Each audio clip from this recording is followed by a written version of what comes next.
is the Big O Show.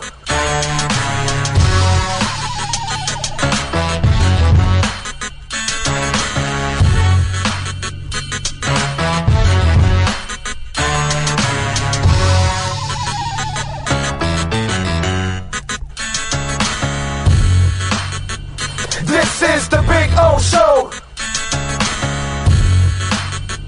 This is the Big O Show.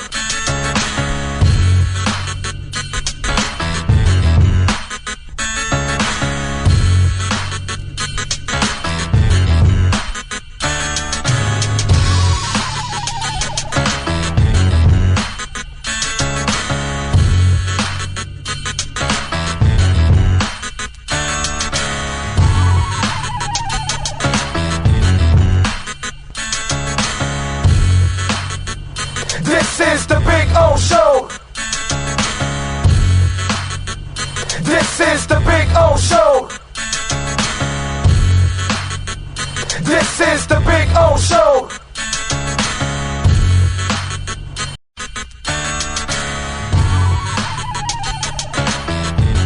So here we are. I wanted to show you the backyard again because we had some trouble last time, but you know, cuttersedgepro.com does some amazing stuff, and they're the boys and the girl. They're having fun. There we go. Right, Maiden? Right, Bono? There we go. They're having fun. I'm having fun. Look at our Sylvester palm. It is beautiful. We got another one in the front yard like that. You can take your home and landscaping to the next level. And the artificial turf, look at that. Look at that. The two dinosaurs going at it, huh? Look at that. Gotta love the dinosaurs. Look at them. They like to bite each other's legs. That's what they do. They play with each other and then they bite each other and they piss each other off.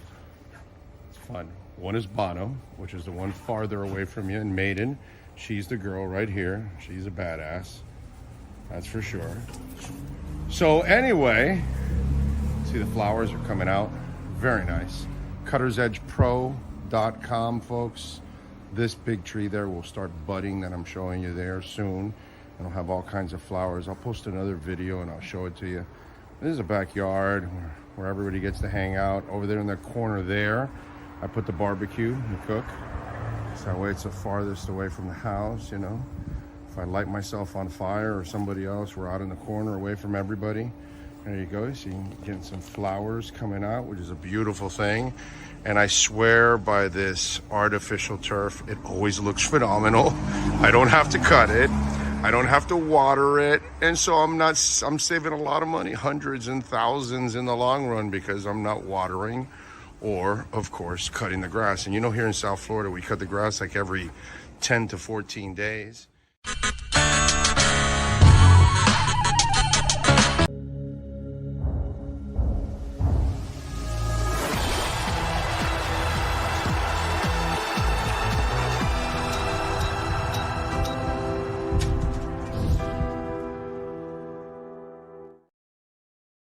There's no need to drive around South Florida wasting valuable time looking for a new or certified pre-owned Acura. Go to the #1 volume sales dealership in the Southeast United States. Craig Zinn's Acura of Pembroke Pines. Purchase with pace and space in a dealership tailored to your needs. From home buying to providing that personal touch. Contact the 2020 Satisfaction Award winner Craig Zinn's Acura of Pembroke Pines. 888-776-5123. That's 888-776-5123. Or visit them at 15601 Pines Boulevard in Pembroke Pines.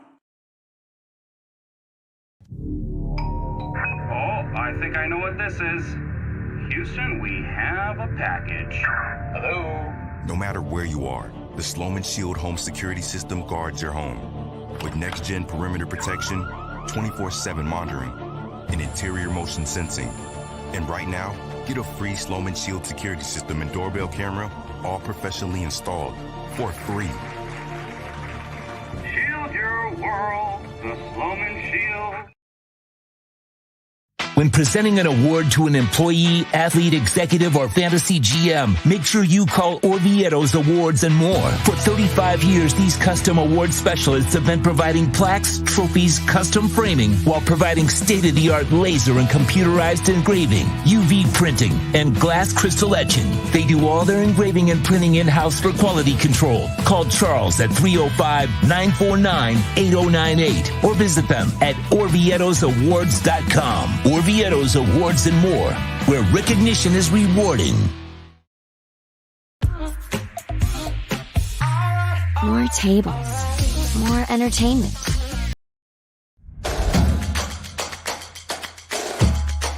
Welcome to Caneswear.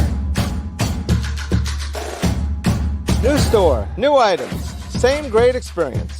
Family owned and operated since 2010, Caneswear has the latest merchandise from the Miami Hurricanes, Miami Dolphins, Florida Panthers, InterMiami CF, and more. Come visit us at our store in Davie on University Drive, just south of 595, or online at caneswear.com. Caneswear, the spot Miami fans shop.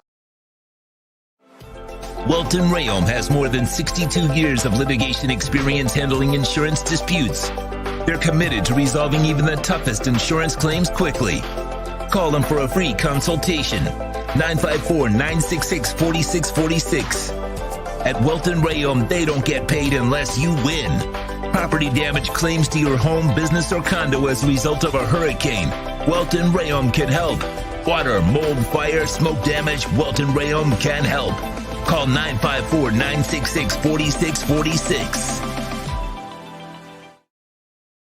The viewpoint, statements, or beliefs expressed on the following program by the host, guests, or callers are not necessarily the opinions of FantasyXS.com, Media Group Inc., ownership, management, sponsors, or website.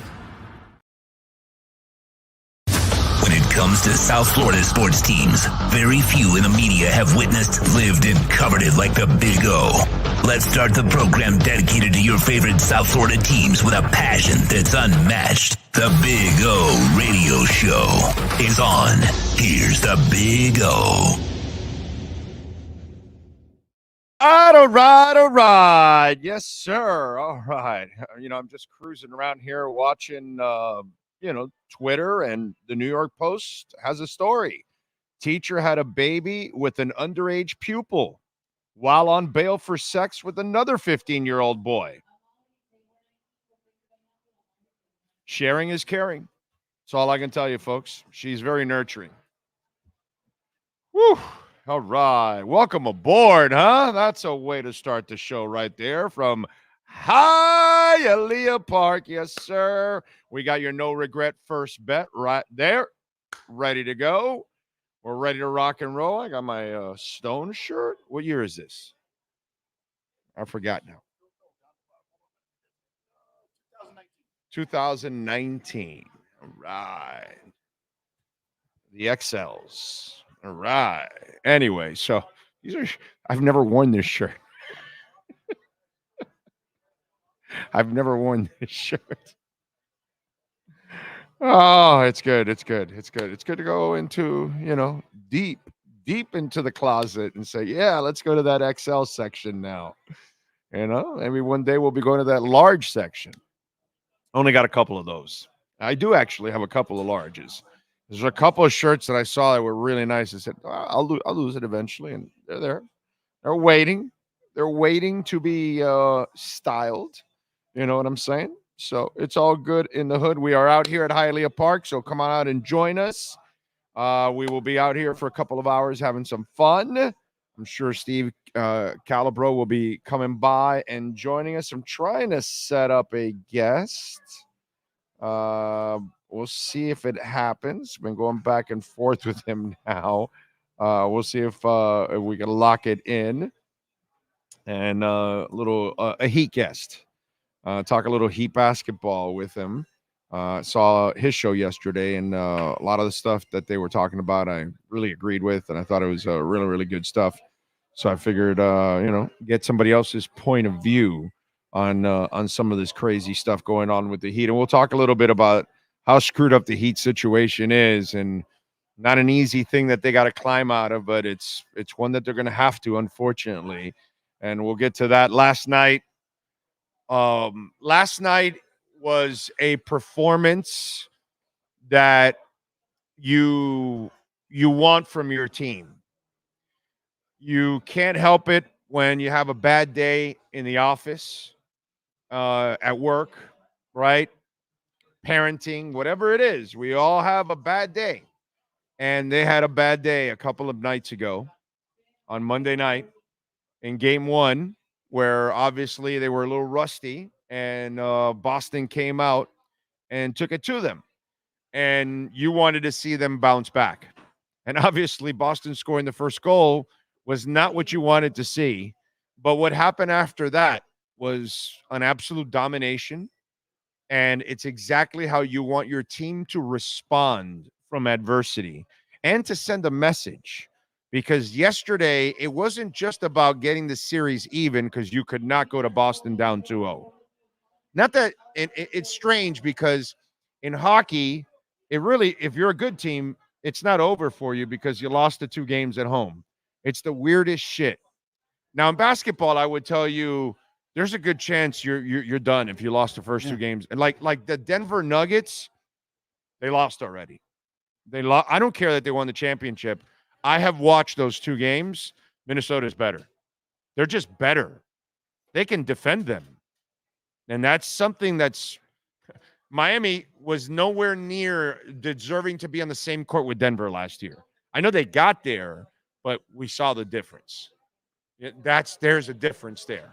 What were you going to say? No, the Stars went down 2-0 to the Golden Knights in the first round, and then came back and won in 7. Right.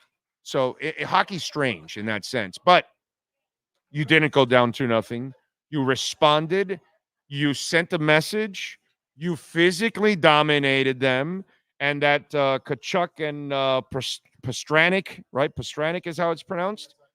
He kicked Pastrnak's ass. I mean, he pummeled him. And that's what you want, because that's how you feel good now that you could go to Boston. And what do you feel like now? They could win both games in Boston. You know that they've got to at least split in Boston. We all know that. They cannot go to Boston and lose both and be down 3-1. You and I know that, right? But I feel like they can go in there and win both games. That's the kind of message you sent yesterday to them. You know? I know we saw the Henson brothers hockey break out last night, okay? For those of you that are slap shot fans, you know what the Henson brothers are. And it was just an all-out brawl yesterday at times. It was awesome. It was awesome. But I saw the Panthers be more the bully, which is what they couldn't do in the Huberdeau days. They couldn't bully anybody. All they did was get pushed. Remember what was we gave them the meow meow meow meow meow meow meow meow meow meow meow meow meow meow meow meow. That was the theme song of the Florida Panthers a couple of years ago. Remember that? Remember I said you can't win this way. Not in hockey. You can't be a soft-ass team in hockey and win. And that's what they were with Huberdeau and all those guys. They were a soft-ass team. They could beat you up and we wouldn't say a damn thing. Now, you punch us, well, it's kind of like the Untouchables. You ever watch that movie? There's a scene where Sean Connery says, they put one of yours in the hospital, you put 3 of theirs in the morgue. And that's exactly what they did yesterday. They untouchable their ass. You hit one of our guys, we're going to bury 3 of yours. And they played big boy hockey yesterday. They put their big boy pants on and said, not only do we need to win, we need to break their will. They need to understand, like when they scored that part there where Tkachuk, no, it was Montour. Montour got in that guy's face. You could tell Montour was like, yeah, and we're not done with you. We're going to keep kicking your ass all night. How do you like that? And then that guy got pissed off and had to like retaliate. And then, game 3, is the Thrilla in Manila. Game 3 is maybe the hockey game that I am looking forward to the most in the history of the Florida Panthers. And they've been to the Stanley Cup Finals a couple times. But that game 3, because Boston's going to want to send a message, and the Panthers know they've got to send a message. So 2 worlds collide here, baby. This is an all-out brawl, okay? This is Gotti and God, what's the 3 fights? Gotti and oh God, now I'm brain farting. But those of you that know, somebody help me out. Gotti, whatever. That's what this is. This is one of those wars that you can't wait for. Like you cannot. I can't wait for tomorrow. Popcorn, everything's ready, dude. Mickey, Hatton. Thank you. Gotti Hatton. Thank you. Ward, Gotti Ward. Not Hatton. Ward. That's it. Isaiah, you got it. Gotti Ward. Yes. Gotti Ward. There was like 3 of those. This is the one where you line up the fighters first, right? Because they're just going to drop the gloves. Yes. Before they even drop the puck, it's going to drop the gloves. Yeah, right? This is just going to over with. Yes, this is going to start out with some fighting. Definitely is going to start out with some fighting. I was happy about was that on the broadcast they've got the former hockey player, forgot his name, but he's on there and he's like, the Bruins are going to try to send a message for the next game. You mean Gretzky? No. On the actual broadcast. You talk about, is it Mellenby? No. Not the Panthers one, the ESPN one. Oh, they had a guy there, and he's like, in the third, he's like, they're going to come out strong, and they're going to send a message for the next game. And then the Panthers responded, and he was like, the Panthers are up for the challenge. And I was like, yes. Because, again, that's one of the things, like. It's what we've noticed about him. Yeah, and it's like, okay. Because they even said the lady on the ice said that before the face-off, the guy on the Bruins, when Montour scored their goal, turned around to everybody and said, we're going to go. And then they scored the goal, and then that's when everything went. And they didn't back down one bit. No. They went even harder. So it's like, that's what you want to see. That's what you need to send. And dude, I'm not a hockey expert. Now you've got Swayman too on the ropes because they pulled him. I mean, And again, he hasn't played that many games in a row. Yeah. And now it's like, okay, let's see what we got now. Yeah. Now you're going to make him question both their goaltenders. Exactly. Which is beautiful. Exactly. And for the Panthers in game 1, it wasn't a matter of sometimes the defense didn't get back. And it wasn't that and also Swayman was stopping a lot of the shots that he wasn't stopping last night. And that's the thing. It's like, okay, the Boston didn't really dominate game 1 the way the Panthers dominated game 2. Oh, man, they sent a message. That was beautiful last night, man. That was prideful. That was one of those where you go, yeah, we got our team. I'm not a hockey guy, and I knew 3 years ago, this ain't working. This is a soft-ass team, bro. You ain't winning in hockey. I've watched this long enough to know that, no. You don't win in hockey this way. This finesse crap. And Zito changed the whole outlook of this team. And they don't take shit from anybody, dude. I love watching this Panthers team. And by the way, Viola, Sifu, and Caldwell. Okay? Let me just keep pointing this out. Okay? None of this happens without Viola, Sifu, and Caldwell. Their dedication is same thing that the Arison family had when they went and got Pat Riley. Okay? When Mickey took over and he started running the team, his first move was to go get Pat Riley. And since then, they made us a basketball town because they were committed. They started winning, and people then got on the bandwagon, and we were only a football town. And look at the hockey arena now. It is consistently packed. And it's because Viola Sifu and Mr. Matt Caldwell, by the way, those 3 gentlemen understood, and I told, by the way, Matt this years ago. I told Doug Sifu this years ago.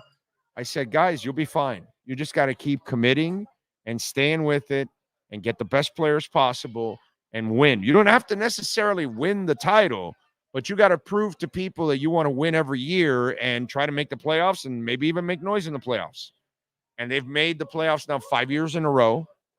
And now they're one of the better teams in the NHL.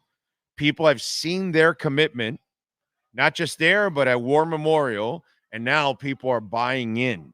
They're buying in with season tickets. They're buying in with their jerseys and their shirts, and they're buying in with single game tickets, and they're watching in bars and all of that stuff. The stuff that the Heat made us do. They made us go to bars. They made us pack the arena. They made us buy the shirts and the jerseys and the hats.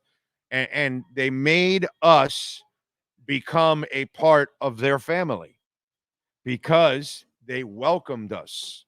And then they gave us some, something to chew on.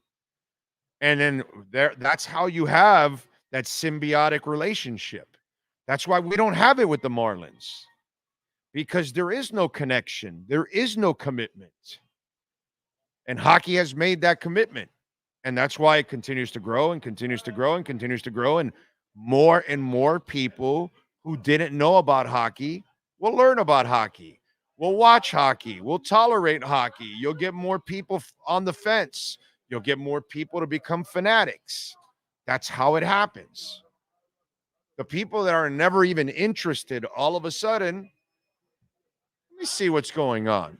They're not these deep fans, but all of a sudden you've got their curiosity because more and more. It's kind of like what we tell you with the like button.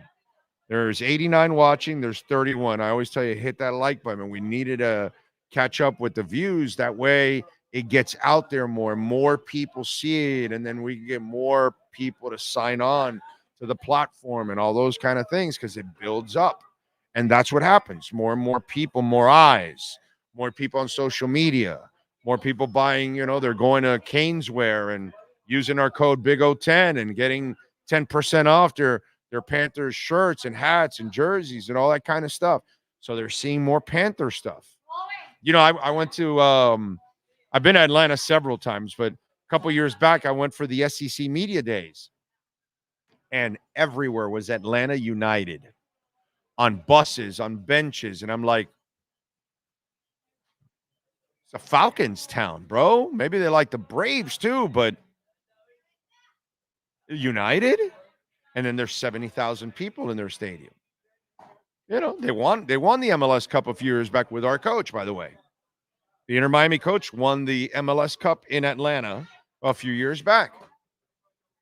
So, these are things that you make that commitment, and even in a town like Atlanta will become soccer crazy. In a town like Miami becomes basketball crazy. And now we're becoming hockey crazy. And that's because of Viola, Sifu, and Caldwell. If you don't have the people at the top, you will not find the Zitos. You will not find the Tkachuks. You will not keep the Barkovs, because ask the Marlins, they don't keep the Barkovs. They don't go out and sign the Bobs. They don't do that kind of stuff. They don't find and sign Verhaeghes. They don't do that kind of stuff. Now they got to re-sign. Now they got to sign Reinhardt, right? They don't do that, but these guys do. So they send the message to the fans, no, we're going to be elite because we're going to be loaded with stars. That's Viola, Sifu, and Caldwell. They get it. The Moss brothers, they get it, bro. We're going to go get Messi. We're going to go get Suarez. We're going to add stars. We're going to add Higuain. Okay, he may not be Messi, but he's still a world-class player. Okay, they didn't get it right in the first go-around with Matuidi and all the other guys. It was a bad group. They put their resources in the wrong areas at times. They didn't put it in goal scorers, but they said, okay, well, they didn't stop them just because they made bad acquisitions, i.e., what's the name of that the outfielder that's terrible that the Marlins signed? And, not Soler. Actually, that one worked out, but the other one did not work out. Garcia, whatever, something, and it didn't work out, and then it stops you. Didn't stop the Panthers if they made a mistake. Doesn't stop InterMiami if they made a mistake. No. They're going to power through. Commitment. So all of this, man, I give Sifu, I give Viola, I give Caldwell. Without those guys, you can forget about it, bro. You can forget about it. We don't have Paul as a coach. We don't have Bill as a GM, and we don't have the players we have without those guys. So that's what's happening. So kudos to those gentlemen. That's the reason why we're having that success. Let's go. 99 right now watching, 43 on the like button.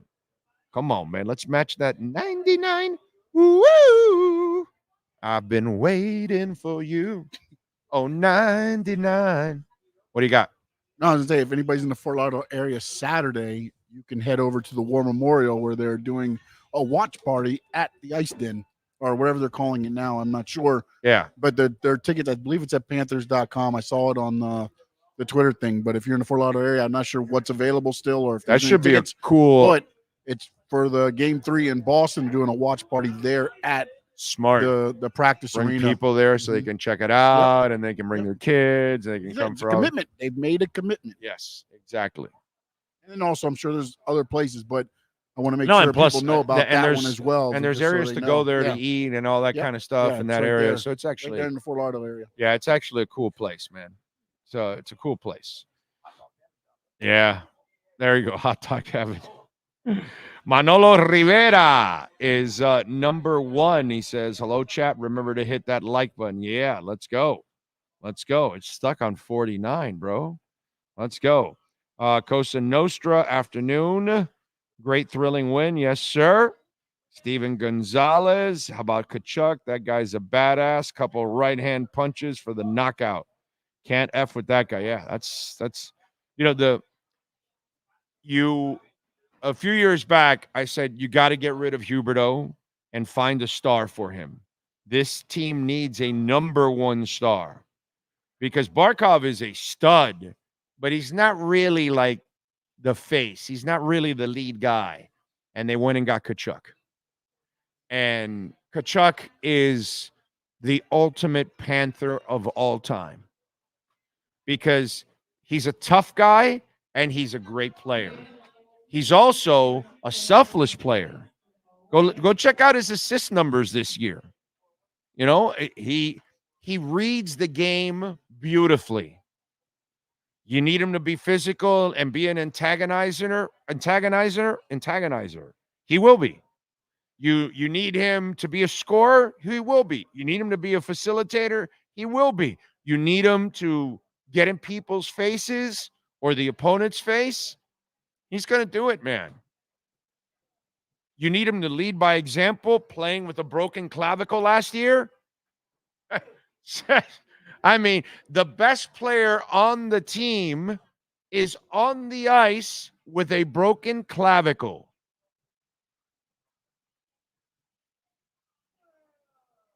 You couldn't get me out of bed with a broken clavicle. This guy is on a hockey and scored. He scored a goal with a broken clavicle. You go try to take a leak with a broken clavicle.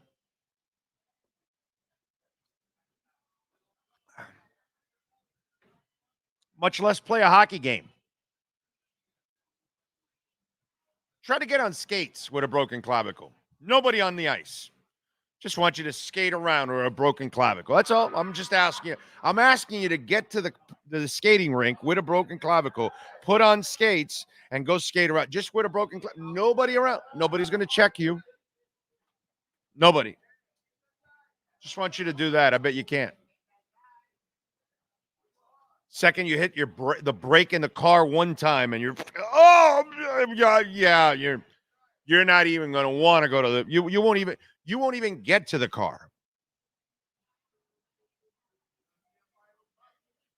Okay? You won't even get your shirt on in the house. All right. You'll give up and go, I'll go shirtless to the rink. That's what's going to end up happening. And speaking of Perdomo, can you give them a victory cigar? It's beautiful. So Tkachuk is the perfect star, bro. That's the guy you want leading, and that's the guy you want to follow.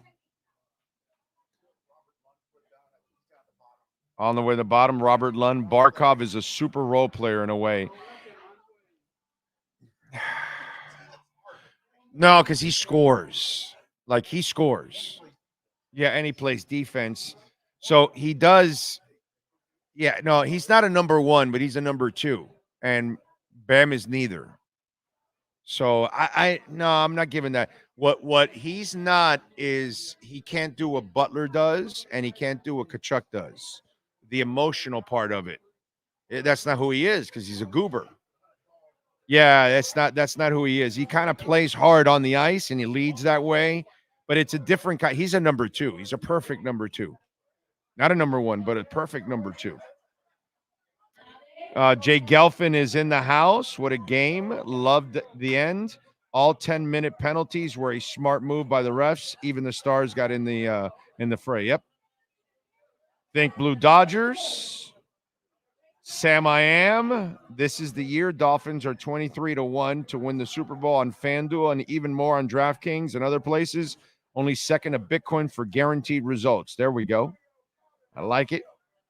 Ray Sosa, what a great game by the Cats, and great to see the rivalry continue in hockey with Boston and South Florida sports. Yeah, that's kind of our new rivalry. Well, Tampa is number one. Tampa, yeah, to get to Boston. It's another one. It's another one that's a rivalry for us, yeah. But I'm not going to leave Tampa behind, because they're going to try to answer next year, and they'll try to make some moves. I hope not. I hope not. Good afternoon, Big O. One-Eyed Jack is in the house. Get that Bitcoin dip. It's accumulation time. Take advantage. Gus 1388. Viva los Gatos. J-Town, my son's b-ball team won district last night. Well, all right, J-Town, let's give your son's b-ball team a victory cigar. No doubt, Captain Saki is in Tarpon Springs, capital of the world, Boca Grande, Florida. Frankie Fresco, Daniel Berry, Caps for Life, John Padilla, Isaiah, Chad, Roderick Freeman, thank you. Ragin is in the house. Ragin, did you send me that email yet? Haven't gotten it. Or I didn't get it last night, at least. Let's see. George Gonzalez. Yeah, trading for Tkachuk changed the franchise, no doubt. Panthers have grown past the Lightning a bit. New one in Boston. Yep, they're both rivalries. I would give them both rivalries. Now yeah, right. Big O, did you see the DEA reclassified cannabis from Schedule 1 to Schedule 3? It's baby steps. Yeah, it's about time. Bro, alcohol is 100 times worse. Ray says celebrity and athletes are constantly going to Panther games, whether it's Dolphins, Inter, Heat players, Brooks Koepka, even Jason Bonham. What? The Inter guys go to the Heat games, right? Yeah, they sent him to a Heat game instead of a Panther game. That was a bad move by Inter PR. Joseph is in the house. Thank you, sir. El Jibaro in the house. Let's see. We have Panthers playing with broken clavicles and sternum all year long, and we have Jimmy on the other side not playing because of a headache or because he was at the tennis match a little too long. J-Town says, thanks, Big O. I'll show him that when he gets home. You're welcome, sir. There you go. The more the Cats keep winning, the more rivals will pick up along the way. People hate us. I got it. You are correct, Giovanni. Evan says, I don't understand why people just replaced our 401k with investing in Bitcoin. It's a no-brainer when you learn about it. I know. But it takes balls. James Vivinetti is in the house. You see Trump now, huh? Pro crypto, pro Bitcoin. They asked him yesterday, companies are leaving and crypto and Bitcoin is not able to thrive because of Biden and he says, well, I'm pro Bitcoin. You got to vote for me. You know, there's only one problem, okay? Just so I can be real, I know some of you, whether you're Dems or Republicans, again, I don't care about either side. I just tell you the truth. Whether you like to hear it or not, I don't care again. There's not enough of us in crypto to get Trump in office. There's just not enough people involved in crypto and know enough about it. So we're not strong enough of a group. I'll be honest on that. So those of us that are in crypto, if we voted for Trump, which would, at this point, I can't blame somebody with crypto to vote for Trump. At this point, I can't. Because Republicans in general are more friendly with and the Democrats are absolutely, bro, they're like the most evil shit in the world when it comes to blockchain technology and crypto because they can't control it. They want to control it. That's why they want to give you CBDCs to control your life and control what you can spend on. Don't you see how they take money away from people and all kinds of shit? They want to do the same thing to you, man. And so my problem is that, one side has allowed the far right to really pollute them. Thank God yesterday they stood up to Marjorie Taylor Greene and they shut down her stupid ass because you can't keep kicking the speaker out and setting the damn country back. But these far right freaks don't get it. And so they haven't been able to control them. And finally, yesterday, they were able to control them a little bit. And so then the other thing that's hurting them is the abortion stuff. And then that's where they're losing the women. And there's more women than men. And that's where I think Trump loses the election, the general election, because of the lack of popularity and the whole abortion thing. And so even if us crypto people got behind him, it won't be enough because he's done so much damage on the negative side of abortion. And all you have to do is look at every state, even red states that put it up for a vote. It goes 60, 65, 70% that people want abortion. It's not what the few want. It's what the people want. And that's, I think the Republicans lose the election solely on abortion. Solely on abortion. Because you want to control a woman's body. And that's one thing they should let go, bro. I grew up with 15 weeks. That's what it should be. Should be that way. That's where it should be. You know what I mean? And everywhere you go, it gets voted and passed by the people.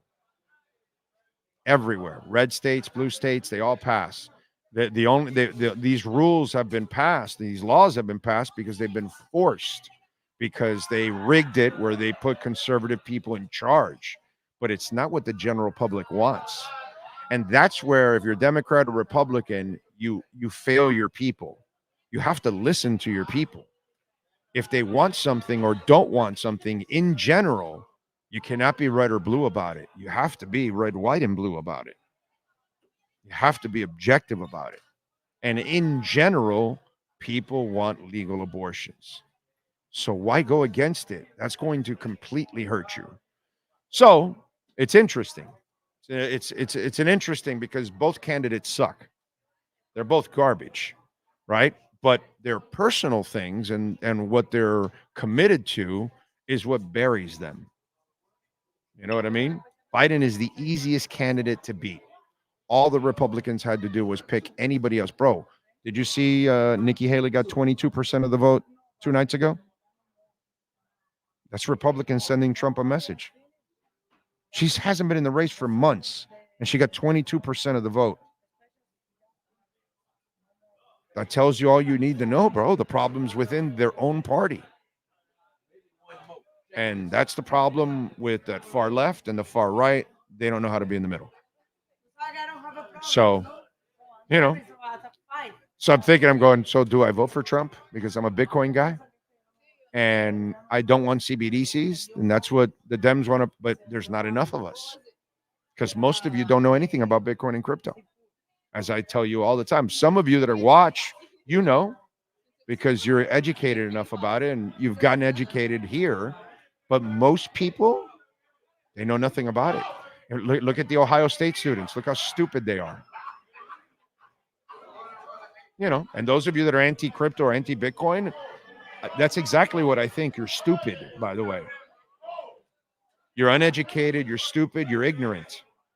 Because if you think the US dollar is the real deal, wow.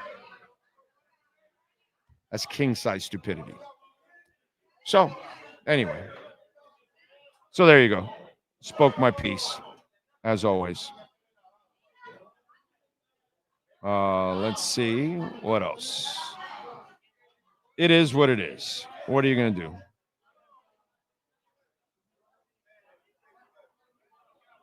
Oh, let's see. The more the Cats keep winning, oh yes, I read that. Let's see. Did you see Tom Brady's roast? Yes, I did, and it was absolutely fantastic. It was hilarious. I vote Sean. Why do you want to kill Sean? Don't vote for Sean or Orlando for president. We want to live a little longer in life. We're both trying to lose weight so we can actually like maybe live a little longer. And now you want to kill us by putting us in office. Screw you, Chad. Exactly. Robert Lund says, let people decide on those issues. Yeah, but those far-right nut conservatives don't want you. Nah. They want you to live their lives. And that's the problem. You can't do that. Cap for life. You don't have to be left or right to know the difference between pick your poison. Don't overthink November. Yep. I mean, they're all poison. But you're right. We are picking a poison. It's bad, bro. It's bad. Like you couldn't give us two worst choices ever. And us crypto people, we cannot save, Trump. I wish there were enough of us so we can, have a strong Bitcoin community. But what can I tell you? What can I tell you? Let's get to our 3A Graphics sports calendar. Why don't we? Alan Blanco and the great people at 3A Graphics, 980 West 22nd Street in Hialeah. Column 786-618-1443. Panthers, they annihilate the Bruins 6-1. Tie up the series at a game apiece. Barkov with 2 goals and 2 assists. Reinhardt had 4 assists in that game. Bob only had to make 14 saves. And Tkachuk kicked Pastrak's ass. It was beautiful. Game 3 will be on Friday at 7 o'clock on TNT. Knicks over the Pacers 130-121. New York is now leading 2-0 in that one. DiVincenzo, that some bitch is clutch, bro. 28 points, 6 of 12 from 3-point range.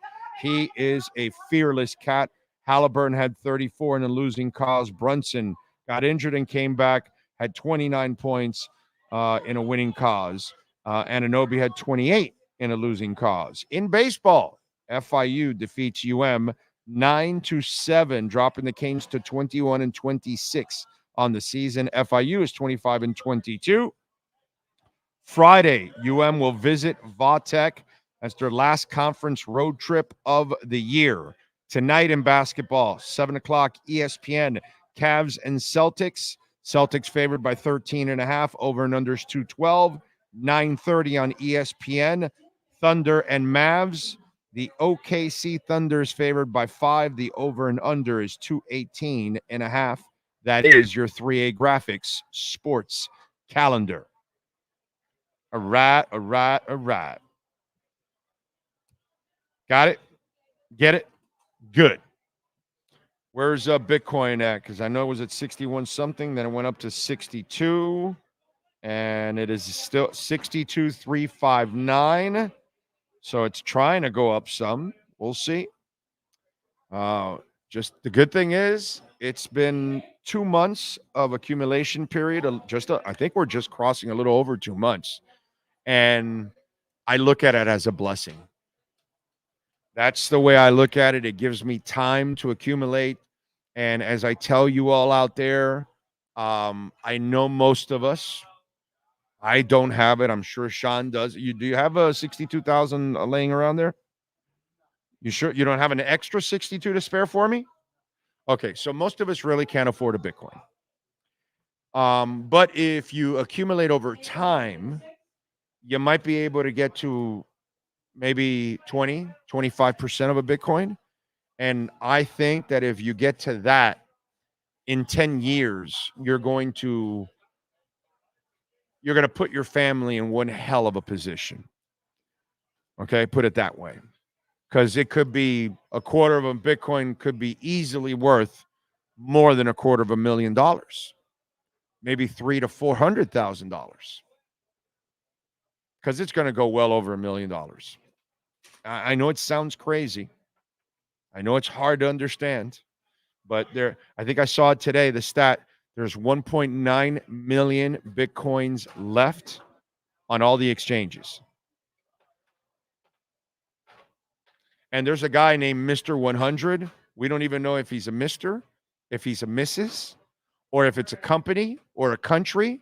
We have no idea, but he has been labeled Mr. 100 because he buys on average 100 Bitcoin a day. The other day, he just felt like buying 4,500 Bitcoin. Yesterday, he bought 500. 450 are produced daily. And the miners are keeping most of those. They're not really going to the exchanges. So that 1.9 continues to, we are past the 10-year low on reserves. 10 years low. That tells you all you need to know, because the smart and the rich and the powerful are scooping this shit up. The weak hands are selling because they see it's stagnant and they don't understand the asset. We're about to get a God candle. Any minute now, we're going to get one of these 10,000 God candles and it's going to explode up. I'm telling you.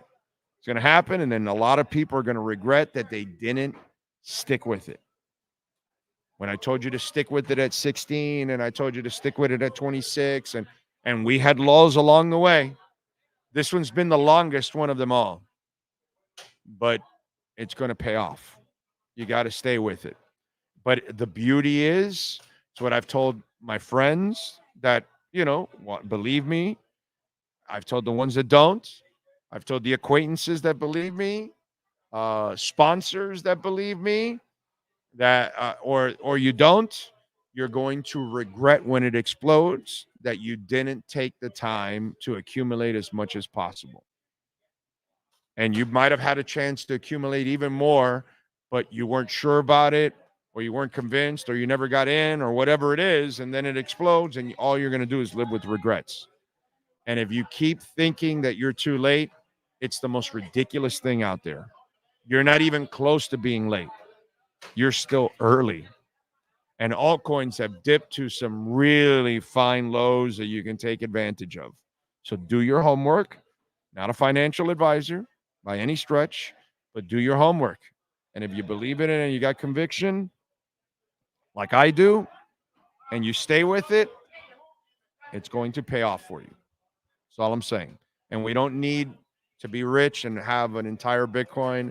Some of you out there that have that luxury, God bless you. I envy you, But the rest of us, if you can collect a little bit along the way, it's going to set you up big time down the line.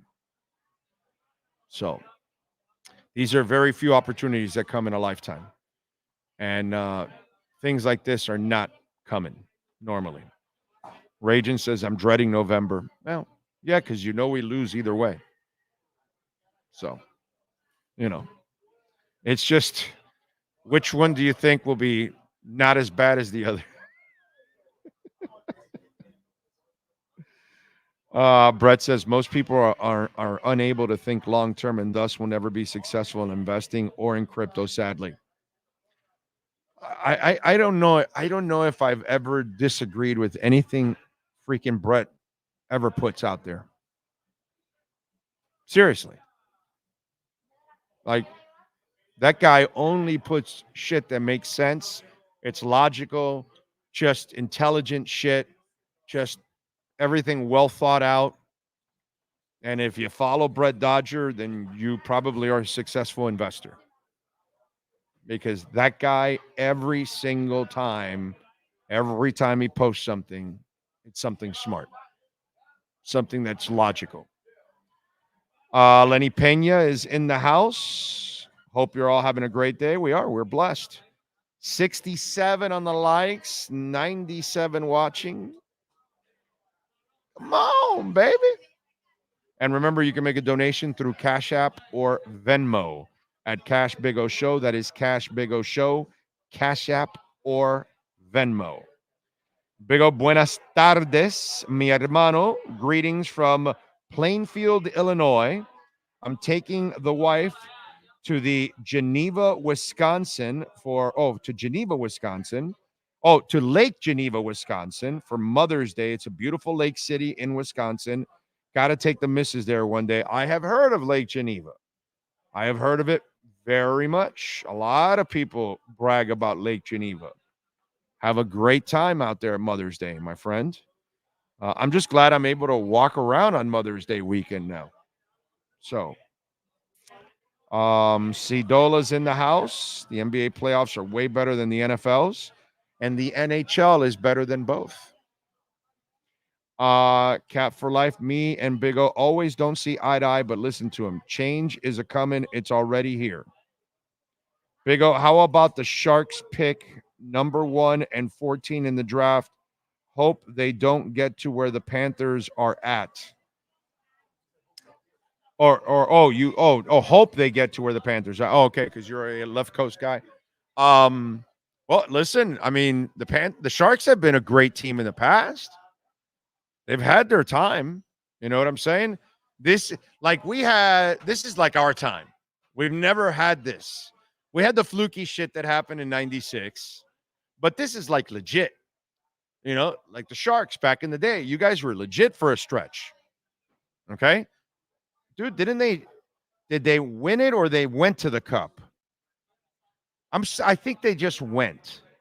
I don't know if the Sharks actually won the cup. Trying to think. Gracias.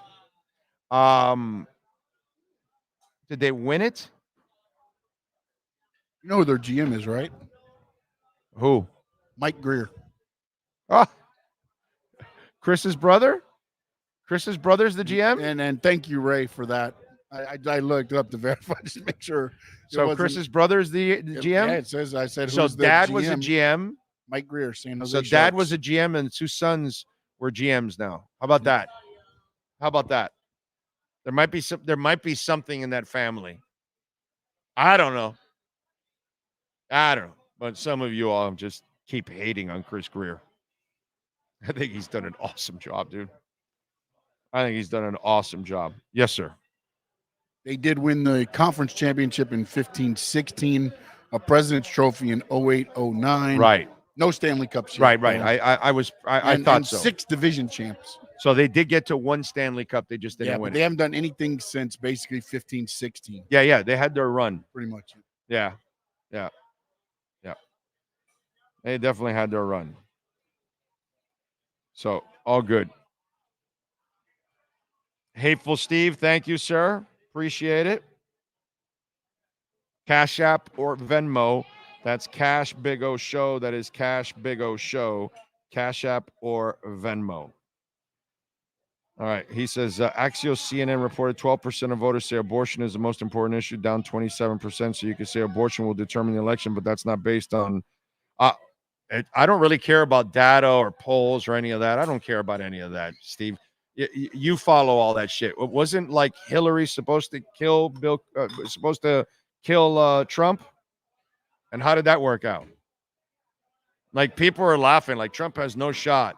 Hillary's going to win easy. Dems probably stayed away from the she did win by 3 million votes, but he ended up getting the electoral votes, which ended up getting him in. And yet the polls had Hillary the entire time, never Trump. I don't listen to polls, dude. I don't listen to CNN. I don't listen to Fox. That's stupid shit that you do, Hateful Steve. I don't pay attention to that, bro.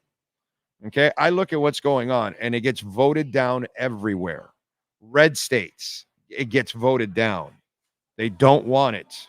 So it's going to be a problem. But, brother, you're one-sided. I'm not. That's the problem with you, Steve. You have this level of ignorance that is absolutely amazing how ignorant you are. You keep using the lib stuff with me when I don't care about libs and I don't care about conservatives. But I know it makes you feel, good because you feel guilty about what you're doing. So you need the other side to make yourself feel better when I think they're both evil. That's the difference, Steve. But that's you, my brother. You listen to CNN. That's your problem, dude. You watch Fox and CNN. That's your problem, Hateful Steve. There you go, dude. And you keep comparing Biden. I don't care about Biden. I don't care. And you keep using it. I have another guy like that, and I absolutely assassinate him to the point that he's crawled into a shell. Doesn't even call me anymore. He's such a wuss. That's kind of the way it goes. Once you're told the truth, you avoid it, and then you come up with this. You're CNN, bro. You're watching CNN and Fox. That's what you're doing, Steve. That's how you stay up. This is why you'll never win anything with me. This is why I run circles around you every single time, because you're stuck on one side. If you're left or right, I'm going to assassinate you in politics because I don't care about either side. So I will tell you what's wrong with the left and what's wrong with the right. And I'll tell you exactly what's wrong with the far left and the far right. I'll have a field day with you every single time. But what I love about Trumpies is that then they got to use the Biden stuff. And it's like, yo, dude, I'm not here defending old ass Biden. I'm just telling you how bad Biden is, how bad Trump is. That's all. But you can go ahead and make up all your CNN stats you want, my brother. CNN. Ugh. God, watching CNN. My Lord. That's as cancerous as it gets to watch CNN. Ugh. Must be the James Edward Olmos or whatever was it? James, the Darth Vader guy? Not James Earl Jones. That's it. Must be the James Earl Jones voice, right? This is CNN. Is that what it is? You got to listen to that, Hateful Steve? Is that got to hear that? Who is it on Fox? What does it say? Is it Daffy Duck? I don't know. I just don't watch any of that, my brother. So, but you go ahead, CNN and Fox.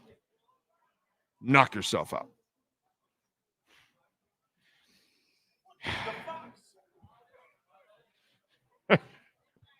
Both are completely lying to you and misleading you. And there's Hateful Steve just following what they both say.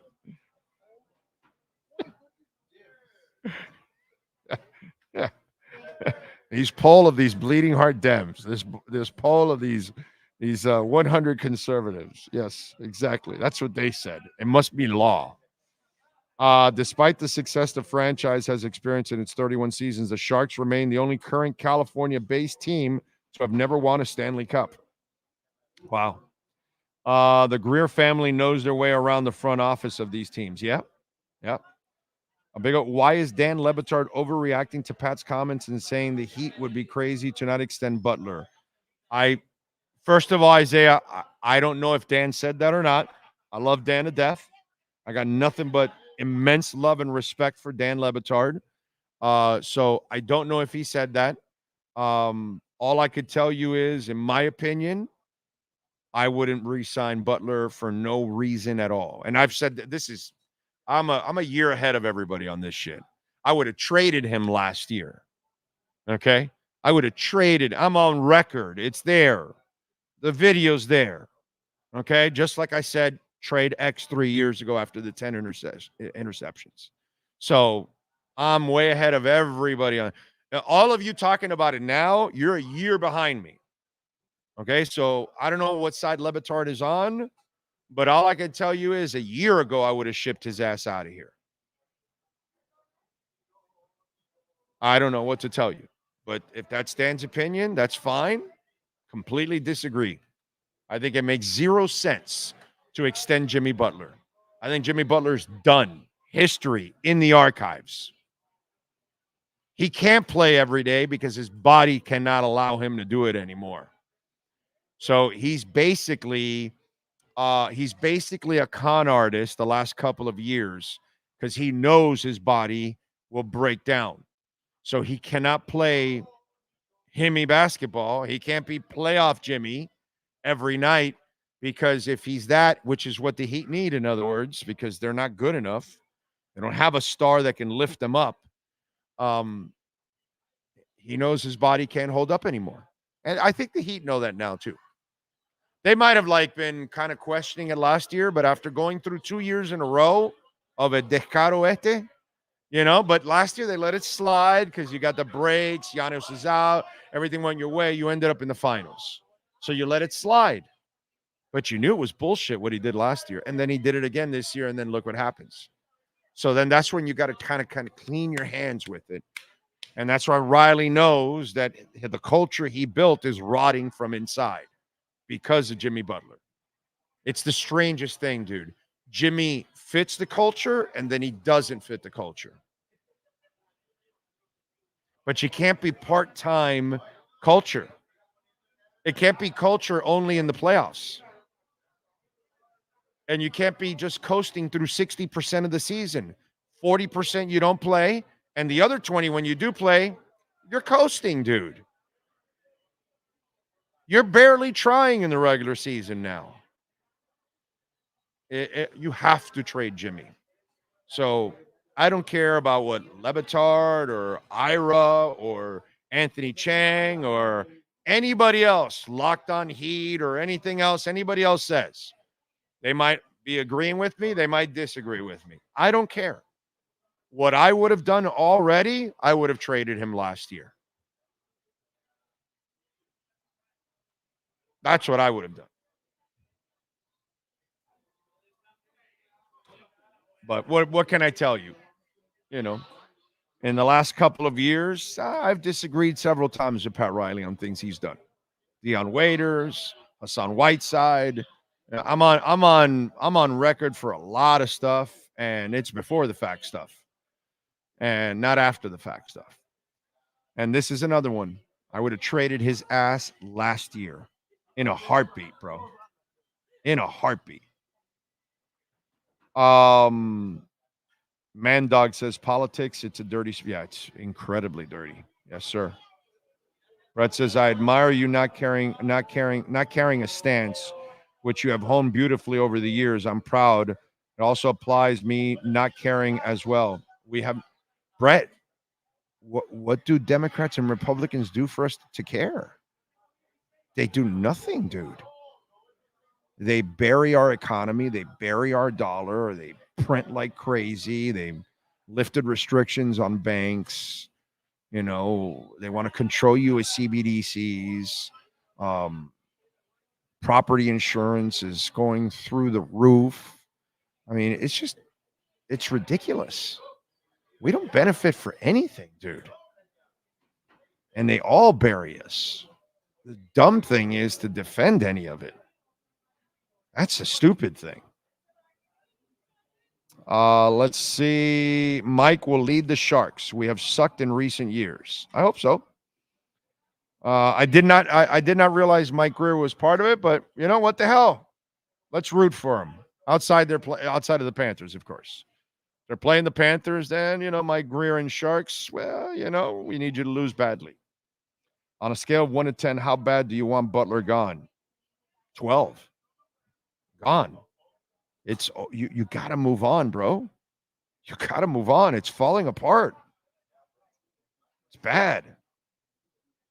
Big O, what about the Panthers game last night? The Panthers destroyed the Bruins. I think, yes, Ricky, it sounds to me like you need to rewind. We talked about it already.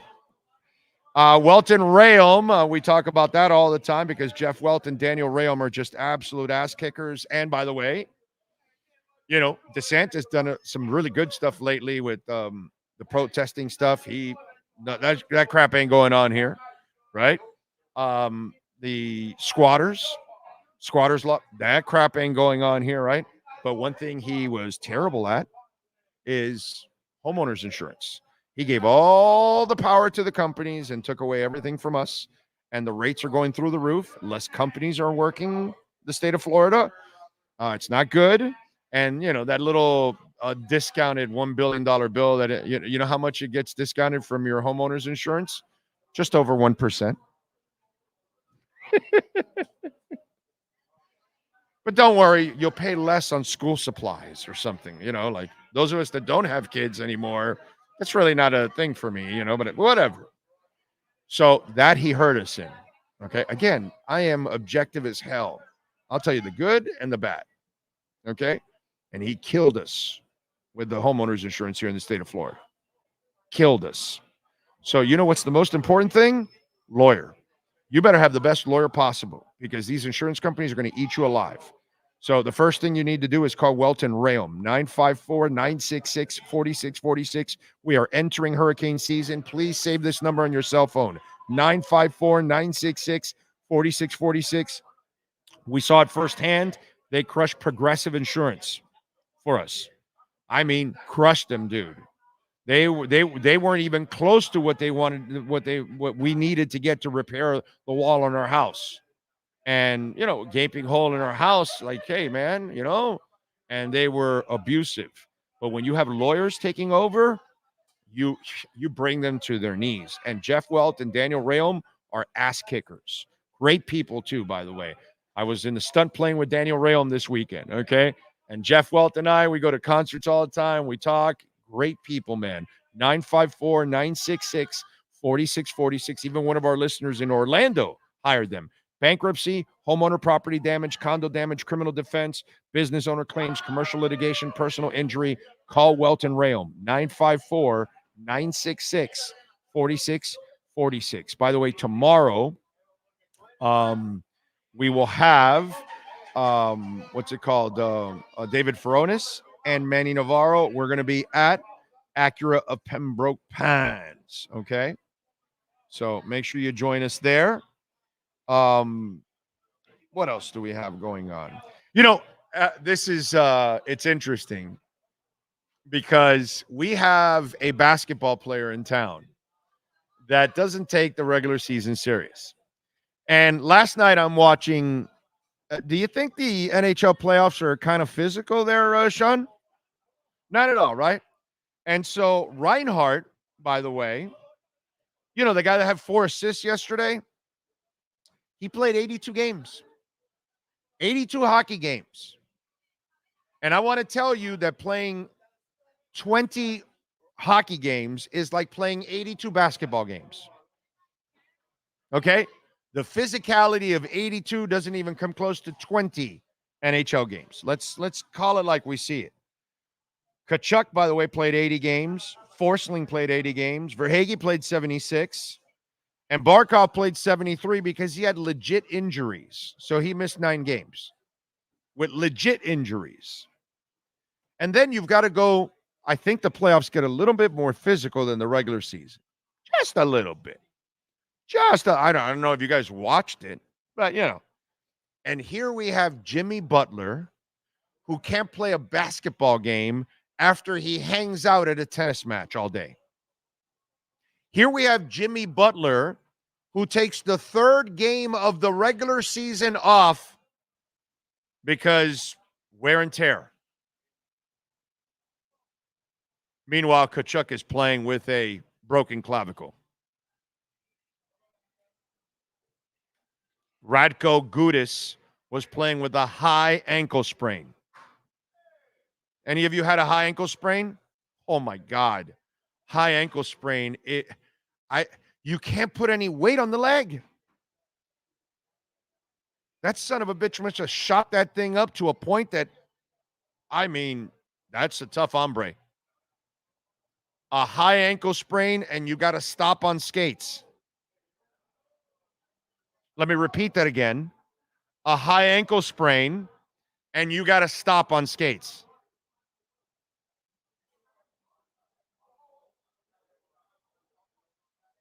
You can't do what we all do when we first learn how to skate. We can't stop, but we just run into the walls to stop. Bah. Yeah, I'm all right. I just had to stop. Don't you know how to stop? Nah, I just run into the wall. You've seen that person. You've been that person. So I just, I just want to put in context playing a hockey season and playing a soft-ass basketball season and how these soft-ass basketball players, right, who, that it's all right for them to miss 17 games already off the bat. A hockey player, you need to fight with him to keep him away from the rink for one game, much less 17. You think Barkov wanted to play 73 games? I bet you Barkov could have played a couple of those games and they kept him out just to protect him from him. But I bet you that if you left it to Barkov, he might have missed a game or two. Tkachuk played 80. I bet if you left it to him, he would have played those other 2 games. Yes, sir. Did you watch the 2 Bruins players yesterday? Yeah. The one guy took a puck off the elbow, went back. They probably did the little spray or whatever. He came right back out. Even the announcers are like, "Oh, I guess he's okay. He's back on the ice." Toughest son of a bitches in the history of sports. Panther players. I always tell the story, Radek Dvorak. I'm covering the Panthers. I believe it might have been either a playoff game or right towards the end of the season. He goes out with an injury right prior to the end of the period. Bruised jaw, broken nose, missing tooth, shoulder strain, return probable. Now, think about all the head shit that went on there that I just mentioned. You think that mother effer wasn't concussed also? Brother, they racked your jaw. You missed teeth. Chiclets fell out. They broke your nose. Your shoulder got jammed. You suffered a concussion too. Now, it wasn't on there.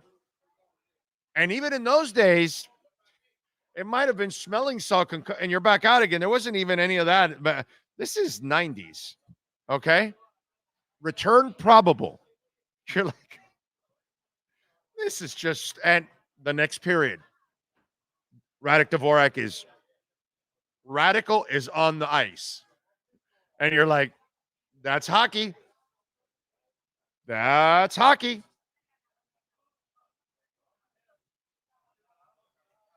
Hour number 2 from Hialeah Park is next.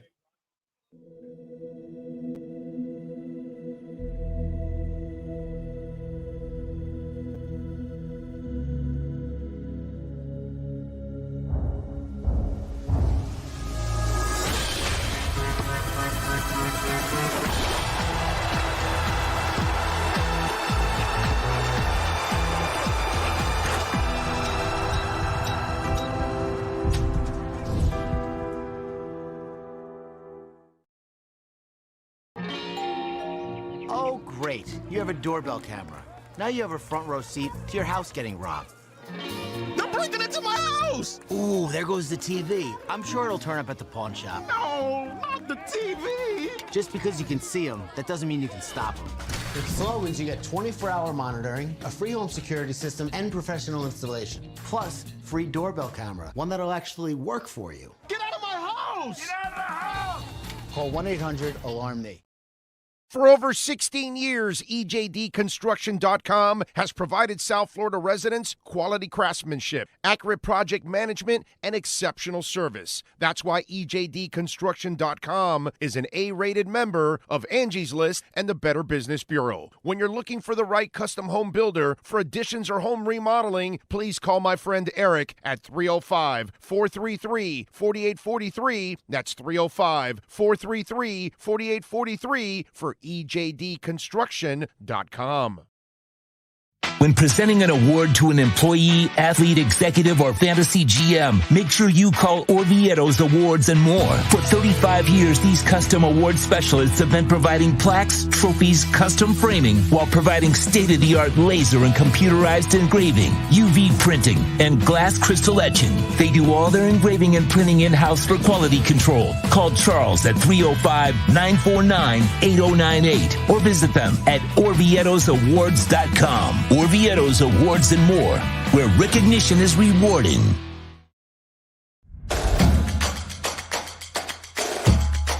Welcome to Caneswear. New store, new items, same great experience. Family owned and operated since 2010, Caneswear has the latest merchandise from the Miami Hurricanes, Miami Dolphins, Florida Panthers, InterMiami CF, and more. Come visit us at our store in Davie on University Drive, just south of 595, or online at caneswear.com. Caneswear, the spot Miami fans shop. With more than 62 years of litigation experience handling insurance disputes, Welton Rayom is committed to resolving even the toughest insurance claims quickly. At Welton Rayom, they don't get paid unless you win. They handle complex personal injury claims caused by the fault of another in both state and federal courts. They handle auto, trucking, motorcycle, slip and fall, and bicycle accidents. Call 954-966-4646. That's 954-966-4646. Welton Rayom can help. The viewpoint, statements, or beliefs expressed on the following program by the host, guests, or callers are not necessarily the opinions of FantasyXS.com, Media Group Inc., ownership, management, sponsors, or website. When it comes to South Florida sports teams, very few in the media have witnessed, lived, and covered it like the Big O. Let's start the program dedicated to your favorite South Florida teams with a passion that's unmatched. The Big O Radio Show is on. Here's the Big O. All right, it's hour number 2 here from Hialeah Park, and thank you all for tuning in as always, and always reach out to our amazing sponsors like Cutter's Edge Pro, where you will expect excellence, because that is the way William Quigley works. Tree trimming and removals, landscape design, outdoor lighting, irrigation design and build, synthetic turf. 954-472-0622. And we always like trying to find our Cutter's Edge Pro MVP of the night. And last night we got ourselves several, but let's point out one MVP, our Cutter's Edge Pro MVP of the night. Who's last night's MVP? For your complete landscape solutions anywhere in South Florida, there's only one MVP. CuttersEdgePro.com. Here's our CuttersEdgePro.com MVP of the night. And I am going to go with the aforementioned Mr. Tkachuk. And listen, what I love about him is that he brings whatever you need to the table.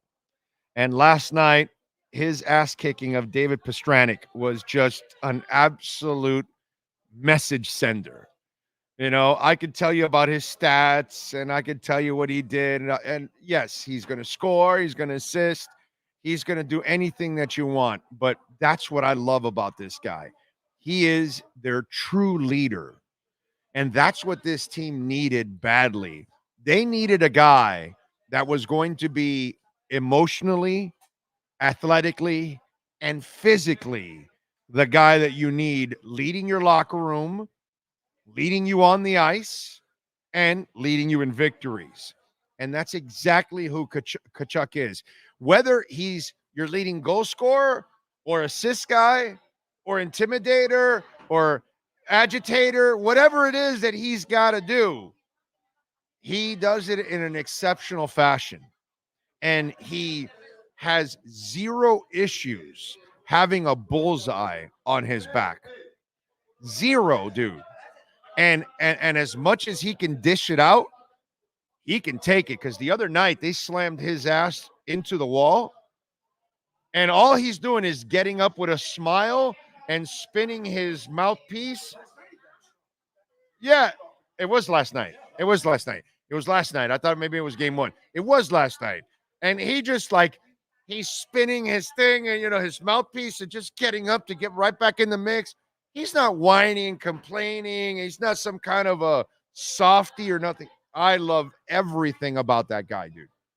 I love everything about that guy.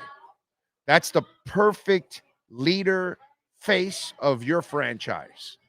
And he is definitely my Cutter's Edge Pro MVP of the night. The MVP of the night is brought to you by CuttersEdgePro.com. Servicing HOAs, condominiums, townhomes, commercial properties, corporate parks, and malls throughout South Florida. CuttersEdgePro.com. Providing South Florida MVP performance every day of the year. Oh, Cala Joe says, good afternoon, Big O. Again, not a whale. Just wanted to remind people that the least they can do, if not donating, is hitting the like button or visiting our sponsors. Okay, like Cutter's Edge Pro. If you need landscaping, you need to redo your home, your HOA complex, or maintenance, or artificial turf, Cutter's Edge Pro. So, yeah, exactly. Thank you. Visit our sponsors, donations, hit the like button. Definitely is very important, man. Very important. So we got 96 watching, 85 hitting the like button. And by the way, of course, we are also brought to you by Craig Zinn's Acura of Pembroke Pines. And they've got the Spring into Performance sales event going on right now at 15601 Pines Boulevard, just off of I-75 in Pines.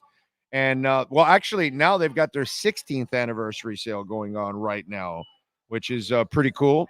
They've been with us for like 14 years. So 14 out of the 16, they've been with us.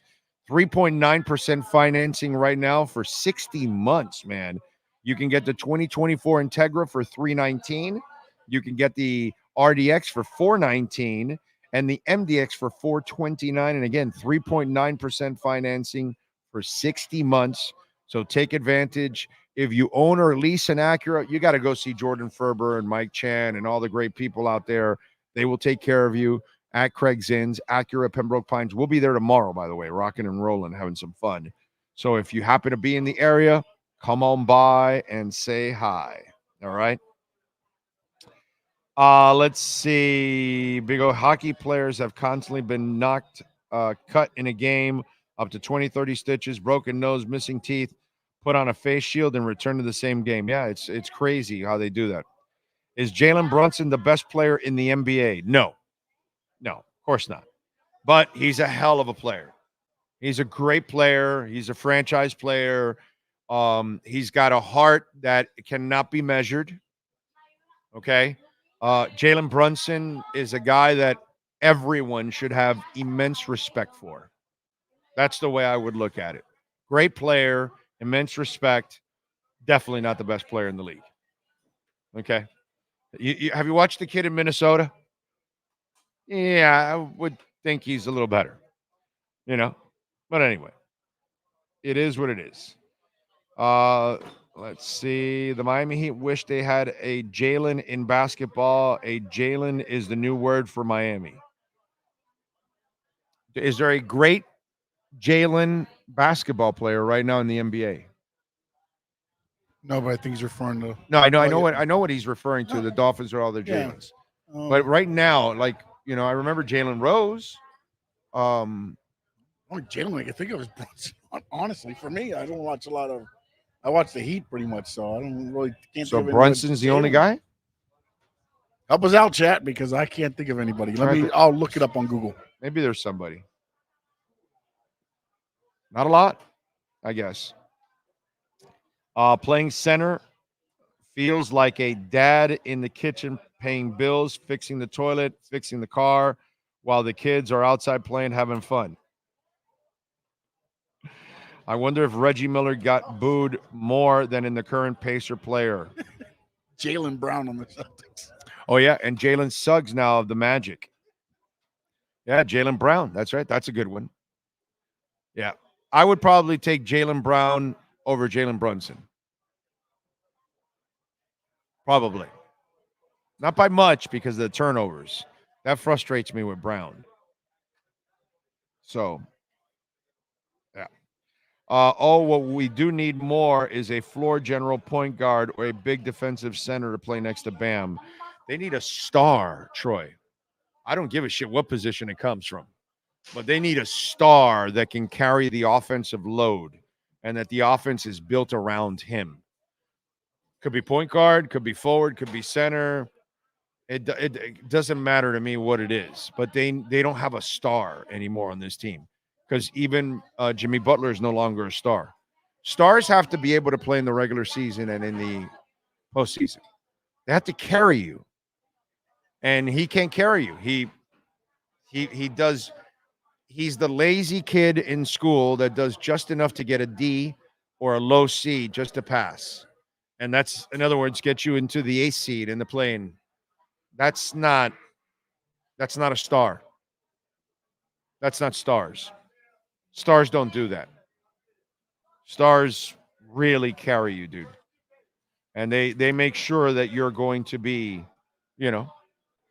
up there in the standings. What else do we have? Remember, we are here at Hialeah Park, and we do have the $100 no regret first bet. So use that QR code there on the billboard, or if you're listening on the platform and you're listening to the audio show, go to the hialeahpark.com website and open your account through there. It is through the Hard Rock, but it goes through the Hialeah website. That's how you can get your no regret first bet $100.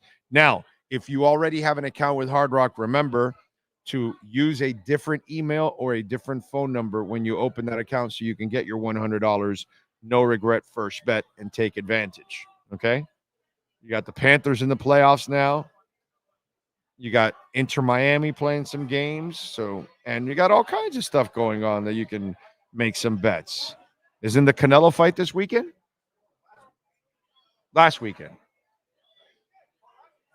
No. Right. That's right. No, this weekend's the Canelo fight. Last weekend was the other fight, right? No. That's right. Canelo won. That's right. Canelo knocked the guy out. Isn't there a fight this weekend? Yeah, no. Last week Canelo won. Is it this weekend that there's a fight? Right. Well, either way. Do we have an MMA? Do we have a UFC this weekend? That's what it is. UFC. It's something's going on this weekend. I know I saw something. So if it's not a boxing match, Canelo knocked the shit out of that guy. Yeah, he knocked him into Kingdom Come last week. That's right. What is it? 301? That's what it was. 301. So you got 301 you can bet on. Okay? So there you go. I'm not smart enough in that stuff. I follow it casually, so I can't really give you any kind of advice there. Oh, by the way, you know what I can give you advice on is I can give you advice on Caneswear because they've got something going on right now at Caneswear. And they've got a 2-day hat sale going on right now at Caneswear. So take advantage. Buy one hat, you get the second hat at 50% off. Canes, Dolphins, Panthers, InterMiami, Marlins, and Miami Heat. All teams, all hats. Get down there to 2655 South University Drive in Davie. And remember, use our code BIG010. You will get 10% off. Okay? Mix and match, man, whatever you want. So if you wanted a new Dolphin hat, and they've got a lot with the old logo on it. Okay? In fact, they got a new one I've got to get now. So if you want a Panthers hat while they're in the playoffs now, you can do that also. So go to Caneswear, take advantage of the 2-day hat sale going on right now. Okay? So all the way through today. So take advantage through 5/10, which is tomorrow, actually, right? Yes. Tomorrow, yes, Friday. Friday the 10th. So today and tomorrow is the 2-day hat sale. Okay? Big news items. You ready for these? Yes, I'm ready. Apparently, Tom Brady shut down the Kraft jokes. Comedian Andrew Schultz revealed the Patriots owner was off limits during the roast. Well, didn't you? But I still feel like I watched it. I still felt like you they didn't. threw. When he said the first one. Yeah. Didn't you catch Tom Brady Well, no, going yeah, he over and went on saying said, to stay away from? Yeah, but they still, some of them found ways around it to throw out the massages and Right, but like but not aimed at Kraft. Yeah, but he then stayed away from it. Yeah. That was the only Kraft joke. That was Ross. That was Ross. Right, that was Ross. Mhm. Exactly. Yeah, that was the Right. roast master. Or Right, whatever, the roast yeah. master, which of course, Yeah, and then everybody else apparently was already aware that they needed to stay away from Yeah. it. By the way, if you don't have Jeff Ross at your roast, is it really a roast? No, I think you got to have them there. I like the way they did it too because I don't know. I didn't watch it live. I watched it after, but I got to believe it's probably the same thing. I like they had him start. Oh, well, yeah. Because it started the evening well. Because I've seen a couple where some people started. You don't want to build it up. I get it. It's just like, just get it off limits. But Now you you know saw what they did, right? Comedian, athlete, comedian. They didn't want to get into a rut. Yeah, because just in case the athletes didn't come through, like Belichick kicked ass, Yes, bro. Yes, he was great. Okay, Gronk was terrible. Edelman was all right. Yeah, I felt both Gronk and Edelman were more childish than Gronk was terrible. Gronk was terrible, but Gronk was just stayed there, whereas Edelman went there, but then came back out. Right, Gronk was a total homophobe, and Yeah. it was just kind of like it wasn't. It was abusive. It wasn't funny. It was just kind of. It was moronic. Yes, it was meatheadish. It was typical what you would expect from a guy that doesn't really have a lot of brains. And by the way, we know you're stupid. By the way, Gronk, on that one. Oh, you guys think I'm not? No, you're not smart, bro. You're a stupid human being. You just spiked a glass, a shot glass where you injured somebody. You're a stupid human being, bro. Okay, you're a great tight end, a great athlete. You're a stupid human being. But of the other people, I'm trying to remember some of the athletes. Who else did it now? I'm brain farting on the athletes. I mean, you had Moss. Moss was all right, but it wasn't anything great. Yeah, Dana White was out in the crowd. He did the thing real he quick. He did the whole thing with the liberal Flew stuff. me here for 60 seconds. Yeah, 60 seconds, whatever. The guy that actually was the comedian next to him, that guy was excellent. Yeah. Well, that was part of his, I guess, his stick with his podcast. Yeah. That guy was excellent. Yeah. No, they did good. The woman was good too. Oh yeah. Actually, both of them were Sam J and I've never heard of Sam J in my life. No, I haven't either. But she was good. She was good. And then the blonde one, she's always in all these things. She did a great job also. She was fantastic. I mean, if you have not seen the Brady roast, it's freaking hilarious, dude. I mean, it really is. Come on, man. Let's get the like buttons over 100. I know there's more than 9 of you that have not hit that like button watching right now. And then the other thing is the Denver Broncos have released the quarterback numbers. And Zach Wilson does not get the number 10. Bo Nix, the rookie, will be wearing the number 10. Okay. Zach Wilson goes to 4. Okay. I thought it would be messy. And there's all your big news in the sports world. There you go. Yep. So I got a Lewis Morgan jersey that I bought a few years back, and I got to get somebody to take the Morgan off of it. You know why? Guess what number Morgan was when he was here? 10. It's like I just keep it like it's a messy. I already have 2 messy jerseys from last year. I bought a pink one, and then I bought this year's jersey, the black one in messy. The pink, I don't like the pink one of this year. I like the pink one from last year, the lighter pink. This pink is a little darker, And so I kind of like the one from last year, but the one I really like is the black with the pink outer lining. And so I bought that one. And so now I'll create a third Messi jersey, but it won't say Messi on it. Because now, once you have an InterMiami 10, it's implied, right? It's an implied Messi jersey. Right, like if I have to tell you who's 10 in Inter, I'm sorry. By the way, are you in the great Steve Calabro joining us now? Are you in this? Are you into soccer at all, or not? Let me tell you my soccer. Or my point is, like a lot of people, has Messi gotten you at least interested in it? Absolutely. Okay, but it's even a little better. So, am I into soccer? My experience with soccer was I never played soccer.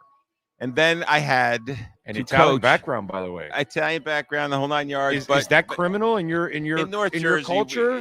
No, in North it was North Jersey. It's New Jersey. It's not. So you're I'm more Jersey than Italian. None of your older family were soccer fans? All my older cousins were they Americanized? They were all Americanized. Oh, that's very right. Americanized. Okay, that happened. Very Americanized. Okay. Anyhow, but happens to young Cuban kids too all the time. Oh, you're a baseball? No, dude, I was born here. I'm football and basketball. Get the hell out of here with that shit. You know what I mean? It's like that. Like, oh, you're Cuban. Oh, you're baseball and boxing. No, dude, football and basketball, bro. Get out of here. So now, oh, shocker. Okay. So my experience with soccer is I'm a young father and I have like a 10-year-old son and I think my daughter's not that athletic. My son's okay and he's a decent athlete, but not really great in soccer. So now nobody will coach, so I have to coach the team. Oh wow! Right. So now wait, there's 2 times I have to do this 2 years. So the first year, I'm like my daughter's team. We have this girl. Her name was Lauren. I lost track of her because she moved out of the town. Right. I will tell you, she was spectacular. She may have been on some U.S. team in the last couple. This woman, like this girl, she was like 11 years old, and we had a 3-goal mercy rule. In the first 5 minutes, she scored 3 goals, and then she would just run around and kick the ball, and everybody would chase her, right? And then I'd call her over and say, one time she scored like a 4th goal, right? And I said, listen, you can't do that, So she was a little upset, right? Because she was athletic and competitive. So she had a little sister on the team. So she'd run around for like 20 minutes, and then she'd give her sister a perfect pass. Bam, another goal. And then Coach Steve would get in trouble. I'd have to go to the board, and you won 5-0. You have to talk to your girls. I said, I can't stop the girl. Right. Yeah. She could score 40 right. if I let her. So that was in New Jersey. It was in New Jersey, in the great New Jersey, the great state of New Jersey. Of course. So we win the. So yeah, 3-goal mercy. Oh, it's and we scored 5, and I had to go in front of the board, right? So now the championship game goes on, and the girls in the morning, we win the championship. Of course we're going to win that. Now the boys are in the championship too, but we're like just okay. We don't have a superstar, and now I'm like sweating it. And the other team I think is better than us, and they have a superstar. And you know what? Steve Calabro can get lucky sometimes. There you go. You know what? We won the game. You know why? Their superstar was out of town. Ah. And we won the game. So really, we shouldn't have been the champion there. That's awesome. So that's another. Now wait. So now last part of the story. So now the last bit. It's the following year, and they said, I don't want to coach. I mean, I think I might have taken these kids back 5 years in soccer, ruined their careers, right? So they said, no, you got to coach again. And one of the guys works over at Magic City now. His kid was on a team. It was only boys team, not girls this year. We were horrible. We were the most horrible team. We had a goalie that was about 2 feet tall. We put, the shortest kid on the team, we put him in the goal. Well, and they're just shooting. Right. So, yeah, it's not supposed to be that way. Right. So that was, and I remember the other guy, and the father was helping me out. I said, and he goes, you better take him out of the goal. I said, you take him out. I'm not going to break the kid's heart. Yeah. It was just really bad. So anyhow, years later, that's my soccer story. Had a good little double championship win, but then the reality set in. Yeah. So are you watching them now? I watch it occasionally. Okay. I want to go to one of the games. We bought some tickets. and we take some of our high rollers to the games, or give tickets to the high rollers, and they love it. Okay. They love it. I mean, it's a little bit of a. Have you been to the stadium? Oh, it's a mission. Parking and all that. Yeah, it's like they got to manage the process way better. The parking thing itself is like a mess. The ownership is fantastic. They'll spend on the players, and they'll spend on their coaches, and they'll spend on their facilities. Everything else has been a disaster. Yeah, they run a bad operation. I worked there. Yeah, I worked there. It's. Yeah, that's true too. That's true too. Right, and they were not prepared for Messi. But even before Messi, yeah, it's just it's just a little. It's very not. It doesn't go smooth. No, it doesn't go smooth. But I'm hoping that it gets better in the new facility, or maybe they get better with time. Or maybe I don't know. Maybe they'll learn with time. But from what I've seen, it's just there's no attention to detail. Yeah, all the way down to the bottom. Not like when you go see the Heat or the Panthers. Yeah, that stuff's that everything is thought out. Everything, even the Dolphins. Yeah, they do the same shit, dude. They think everything out pretty much. Yeah, they're gonna make some mistakes because we're all human. But Inter is an outside of watching the team and everything else. You don't want to work there. You don't want to have to be a season ticket holder or whatever because. It's just a disaster the way they run. It's a little operationally messed up, but yeah, it is. So I have to run pretty quick. So I have to. So wait a minute. So did you like everything draft wise and post draft? Because I am. I'm on cloud nine. Personally. Yeah, so I think we're looking better than I would have expected. How about Odell too? That's what I want to talk about. Odell, we did touch on him a little last time I was here a couple weeks ago. I think they got him for a bargain. I mean, I'm sure this is all old news. You've talked about it 100 times. Typical Chris Greer, bro. Yeah, I guess. Typical Chris Greer. He went from 15 or 16 million. Well, that was a stupid contract. I know. That was a ridiculous contract to that. And by the way, we have to thank them because now people saw, well, no, I'm not paying him that much. Plus, he didn't have great stats. 500 yards or 525 or something. Yeah, but here's my problem with all of this. I'm glad that he didn't have the great stats. But if you actually really watch the games, it wasn't his fault. Lamar sprayed the ball many times where he could have had an extra 10 catches, 12 catches, which could have added another 100, 150 yards, which could have added a couple extra touchdowns, which could have added to his totals. If you really watch the games, you will see how there are several times where he just misses Odell like he does with other receivers. Which I don't think. Look, I think Tua is a better passer, right? Oh, my God. It's considerably, right? Blind, he's better than Now, Lamar. the question I have for you is, and it's a little bit of a debate. So he's going to, I guess Odell is going to take on the third option, third option? No. You don't think so? No. You don't think he's the third option? No. Really? Who's the third option? It'll be open. So it could be him. It could be Jonnu Smith. It could be Malik Williams. Let me explain what's happened. He's a rookie. Let me explain what's happened because I think it was yesterday or the day before. I got in the car and I'm listening to Joe Rose, and he's reading off some text from somebody that he knows in the Ravens organization, and he reads the text, and I could immediately tell it was a broadcaster, not a football person. Oh, good guy. The media will like working with him. We're going to miss him, but he's more of a slot player now because he doesn't have the speed. Well, actually, he still does have the speed, and he's an outside guy. Yeah. So what's going to happen is he's going to play on the outside. So he won't be a 3. He'll be a 1 or 2 option, and the guy that'll go inside will be Waddle or Tyreek. Yeah. When you have those 3 on the field. I agree that's going to happen. Now, if there's an injury, it'll be Odell and whoever is not injured, Tyreek or Waddle. And then inside will be Berrios, will be Craycraft, will be the Washington boys. And the Washington, and then obviously the tight end. And the running backs will be also your third options. So all those, it'll be a mix of people. What Odell's an outside receiver. So he's a backup receiver to Tyreek and Waddle. Or if the mastermind wants to, okay, let me get crazy on these people, I'm putting all 3 on the field. Odell will be one of the outside guys. And I would say Waddle 85% of the time in the slot, because remember, he did it in his first year. He played practically in the slot all day because they had nobody and he could easily get open. And I don't think you want to beat up Tyreek in the middle in the slot. Maybe you'll have him in motion and he'll come out of the middle and then, be a terror. But I think it'll be inside and then you keep Tyreek and Odell on the outside, and then you keep them in their natural position. So he's really a backup 1 or 2. He's a backup to the 1 or 2, not really a third slot guy. All right, so let me understand what I'm saying now. I got it, and so that's why, like when it's funny because I'm listening to Joe and he has this guy on, and I'm going, this guy's completely wrong, and then he brings on Baldy. Brian Baldinger. Yeah. He actually lives in Fort Lauderdale. Yeah, exactly.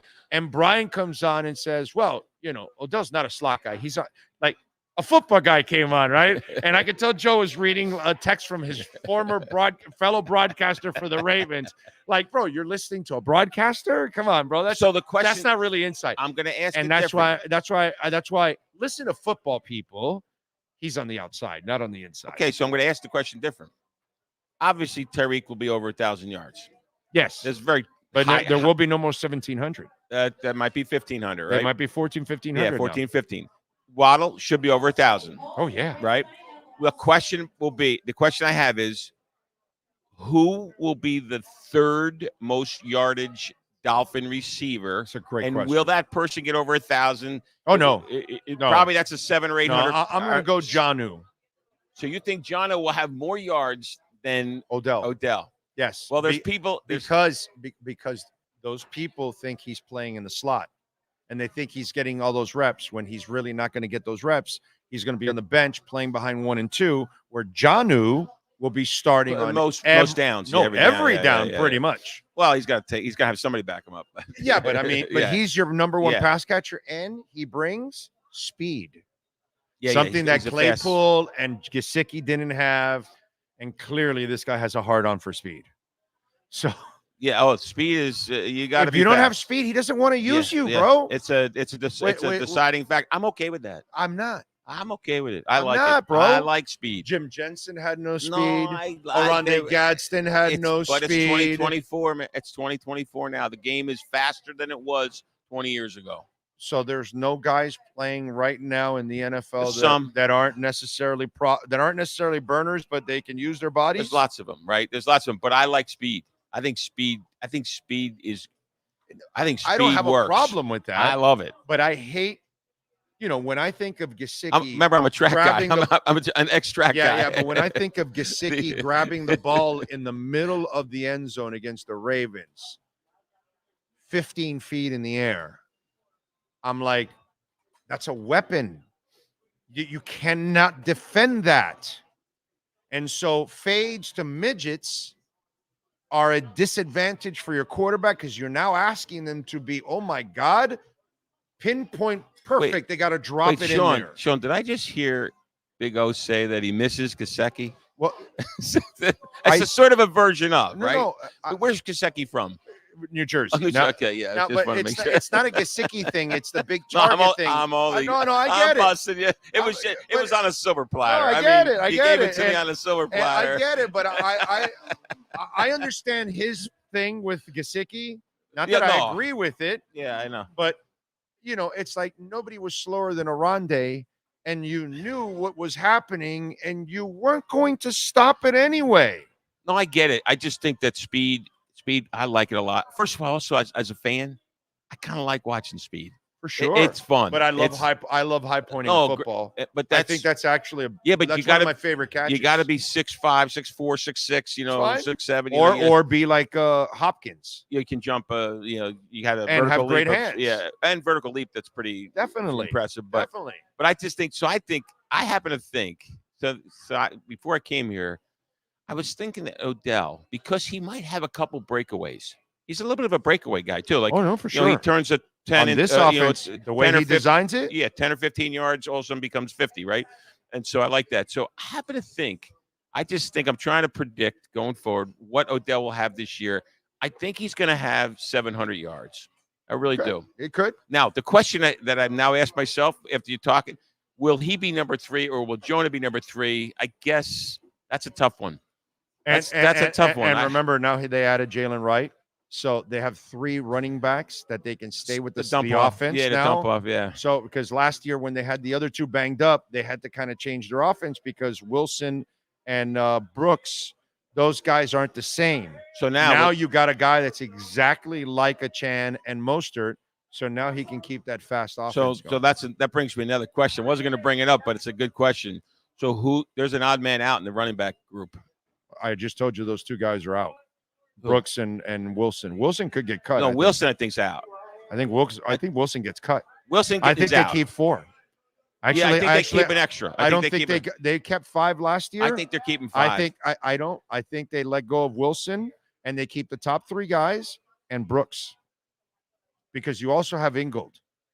Yeah. So Wilson's the odd man out, which is weird because I know that coach loves him. The coach loves him. Yeah, because he's a solid back, but he's not as dynamic as those guys. And he doesn't have the speed, and he's getting a little older. And Wright does exactly what the other 2 guys do. Yeah. And that's what it tells me, that he wants to have that offense on the field humming the entire time. So now Jalen Wright is going to be in that mix to keep them fresher too. So you're not overworking Mostert and a Chan too. We agree. Wilson's looks like it's good. What about Salman Ahmed? Oh no, he's training camp fodder. Yeah, he's done. He's definitely done. Yeah. So he and Wilson are history. Yeah. I think they don't go 5 this year. I think they go 4, and then they'll hide somebody on the practice squad or something like that. Yeah. And then what I think they might do is go a little deeper on tight end because of Jonnu and Smythe already making the team. Yeah. But then the Jody Fortson kid is also very interesting, and he's a former receiver. So again, the whole speed thing, Tanner Connors, speed guy, faster tight end. He has this thing with this. I'm all right with that. That's the one thing I agree with. I know you're all right. I know you're right. That's the one thing I agree with the guy. One of the things. I can see them maybe experimenting with an extra, instead of the running back, it's going to be an extra tight end or an extra lineman or something along those lines. I don't think the back, because the back doesn't fit what they do. So why keep 2 backs that aren't what they do? So just keep 1 in Chris Brooks to be your short yardage power back out of him. So he's the 4th guy. And then you have Ingold for a little power back action too. And then it's kind of this, backup to the backup. I think they keep 5, but that doesn't matter in 4 or 5. I think it's going to be 5 because I think it's that the thing is that Wilson or Ahmed aren't worthy of that 5th position. They're not dynamic enough to say, oh my God, those guys will be available in street free agency at any time. Yeah. So why anybody equal to him? Right, or anybody equal to him. So why waste your money on that? So let's stick with the top 4. So, got a question because I didn't listen to you last year. Okay.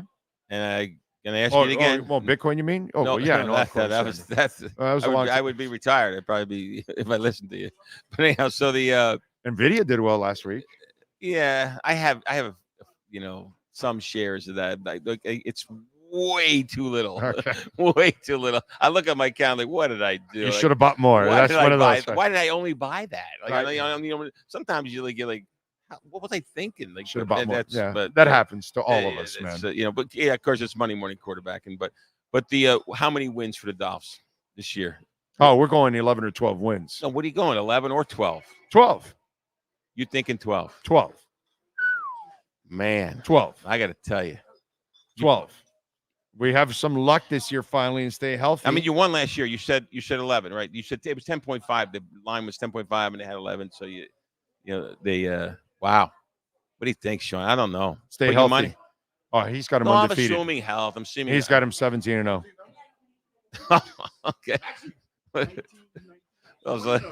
What's in that water bottle you got there? What, you got vodka in that water bottle? I mean, they're going to have a good team and all, but so who wins the division? Dolphins. Dolphins are winning the division. What do you mean? The Bills have Chase Claypool or whatever. No. I don't think the old man will stay in one piece with the Jets. And I agree with that. And the Bills and the Bills. The Bills are a mess. Yeah, but what did the Bills do on draft day? I mean, it was, to me, might be one of the. It's not a definite, but it could be one of those. I've actually, after the draft, I felt bad for the Buffalo Bills after the first day. I felt bad for the fans. I did. No, I bet they gave up their 28th pick and they traded it to Kansas City, who has destroyed them the last 3 years. Yeah. So the Kansas City can move up To get where and get a burner. Yeah. Get the fastest rookie. Kansas City was trying to get another receiver. They were trying to move up even further. And then they did it again 2 picks later, and Buffalo allowed it. I don't know. If I'm a Buffalo fan, is that they have cap issues, they're resetting. but you so trade they're to trying Kansas to get City? Yeah, they're trying to get picks. They're trying to load. They're trying to load up on picks, man. They could have easily taken Worthy. And maybe they. So Allen has somebody to throw to. Yeah, they got nobody left. Yeah, but the problem, you see why they got Claypool, because they're trying to get guys with more range, because he's not an accurate quarterback. Come on, he's about as average as it gets. No range. Oh, I get it. I get it's they have to get receivers with range. He's not really an accurate quarterback. I think it was one of the biggest faux pas. I think it's one of the biggest faux pas of the. Hey, I'm glad. Hey, listen, man. Hey, they I went like that. hey, they had their. It hurt me. It hurt me, man. They had their run. It hurt me, man. But I hope they keep doing stupid shit. Listen, I'm not a Buffalo fan, but I got a couple of friends that are Buffalo fans. Of course, it's a little rough when we're playing against each other, but I feel like, holy crap, you got to be screwed. They got to be so pissed off. Anyhow, that's real. No bad. sympathy for them. I'm No not giving them sympathy for the just- Jets. No, listen. No sympathy. I hope the Patriots can't win 3 games in a season for the next 30 years. Well, the Patriots, they're in trouble. I think. Yeah, well, I hope they're in all kinds of trouble. They got trouble for years. Okay. Oh, I don't know. I have zero sympathy for anybody in So our the division. Dolphins should win a division. God 12 damn wins. right. I guess it could be 12. It could be 11. I'm going to see what the line. If the line's over, if the line is under 11, like 10.5 again, I'm betting it. I think it's right around there. I think it's at 11. Yeah. I think it's at 11. One last thing I got to run. I'd like to win some money too. But so I got one last thing for Hialeah Park here. Just want to show you something. A little bit of an announcement. First that we're really going out with. It's a way out type of thing. You say, well, what car did you pick? What boat did you pick? We went a whole different direction. Oh, really? Whole different direction. No, it's a small house. It's a really small house. It's got wheels. No, it does not have wheels. It $50,000 winner take all. Cash. Cash is king. Wow. I know you're a Bitcoin guy, but cash is still king. I'll buy Bitcoin with the 50 grand. That's what I'll do. I'll pay whatever because the cash tax. is king. I'll pay whatever the stupid Biden June wants me to. 29th. June 29th. Saturday night, 1 a.m. You know, So 1 a.m. Same thing. Yeah, same thing. So now you're playing for 50 grand in cash. Start earning entries June 1st. You're way out. What's the taxes on that? What is it? 15%? Well, it depends. You know, for a guy like you, it's probably a lot higher than 15%. With your income, come on. So it all depends on your income. What it is. We withhold. We can withhold whatever the hell you want. You know. We can withhold nothing. No, but you got to pay him. We give you a W-2. No, you got to pay the taxes. I'd pay it like right there to get it out of my way, and I don't even want to know about it. Some guys do, some guys don't. I would not. Yeah. I would not, because then that's a pain in the ass for me later on. I have to. It's a hard check to write. Yeah, it's no. Then I got to go gather the money. I don't have that money. Listen, you just gave it to me. The only time I'm going to have that money, it's going to be about 15,000, right? It's going to be about 15,000 in tax, right? 10 to 15,000 for most people, right? 35. That's a half a Bitcoin. That's a nice chunk. Cash. Half a Bitcoin right there. Okay, we're going a whole different direction. We're going hardcore. You know, winner take all. I tell everybody to strive for a fifth or a fourth of a Bitcoin, and you're set. I don't even tell you to go get a whole Bitcoin, because I know most of us can't afford a whole Bitcoin. It's a whole Bitcoin, 65 or 62 right now. Well, it was 66 last week. Yeah. Why not a whole one? Come on, a man of your stature. I am not you. Man, I am not you. No, investment. You don't want to go with me. I got like treasury. I am not you. I got treasury bonds wish. and T-bills. No, I felt bad for the Bills fans because the Bills made a stupid mistake. They dive on lit tables. I'm not saying they're good people. I'm not saying they're the greatest people in the world. Sometimes they miss the entire table and hit the concrete. The greatest guys in the world. I'm just saying, like, they should be mad. They should be angry because their team, their owner, their management of their team did. It was like when it happened, I was Wait like, a minute, Steve. They should be used to falling short. Well, they had 4 years of falling short in the That's kind of their in the thing. 80s. What was that in the 80s or 90s? 90s. Scott Norwide. Let's go. Poor Scott Norwide. They're Scott, come they're on. used to it in Buffalo. They're used to disappointments. And poor This Scott is why they Norwide. can't even hit on a table. They missed the damn table. And the four Face plant into the concrete. Well, that wasn't like a rocket scientist doing that. He probably tried to calculate but I think it was one of the biggest mistakes. I'll tell you one last thing. I'll leave you one last thing about the draft. I really, really like, I don't love, but I like what Atlanta did. Everybody's like, oh, Penix. And that was kind of crazy. I like it. But then listen. But when do you play him? They let him learn for the first year. Don't play him the first year. He's in a learning process. Got a guaranteed deal for 3 years, 3 or 4. No, he's got 4. No. 4 years. No. His deal is a 4-year deal. $100 million guaranteed the first 2 years. After that, they can cut him.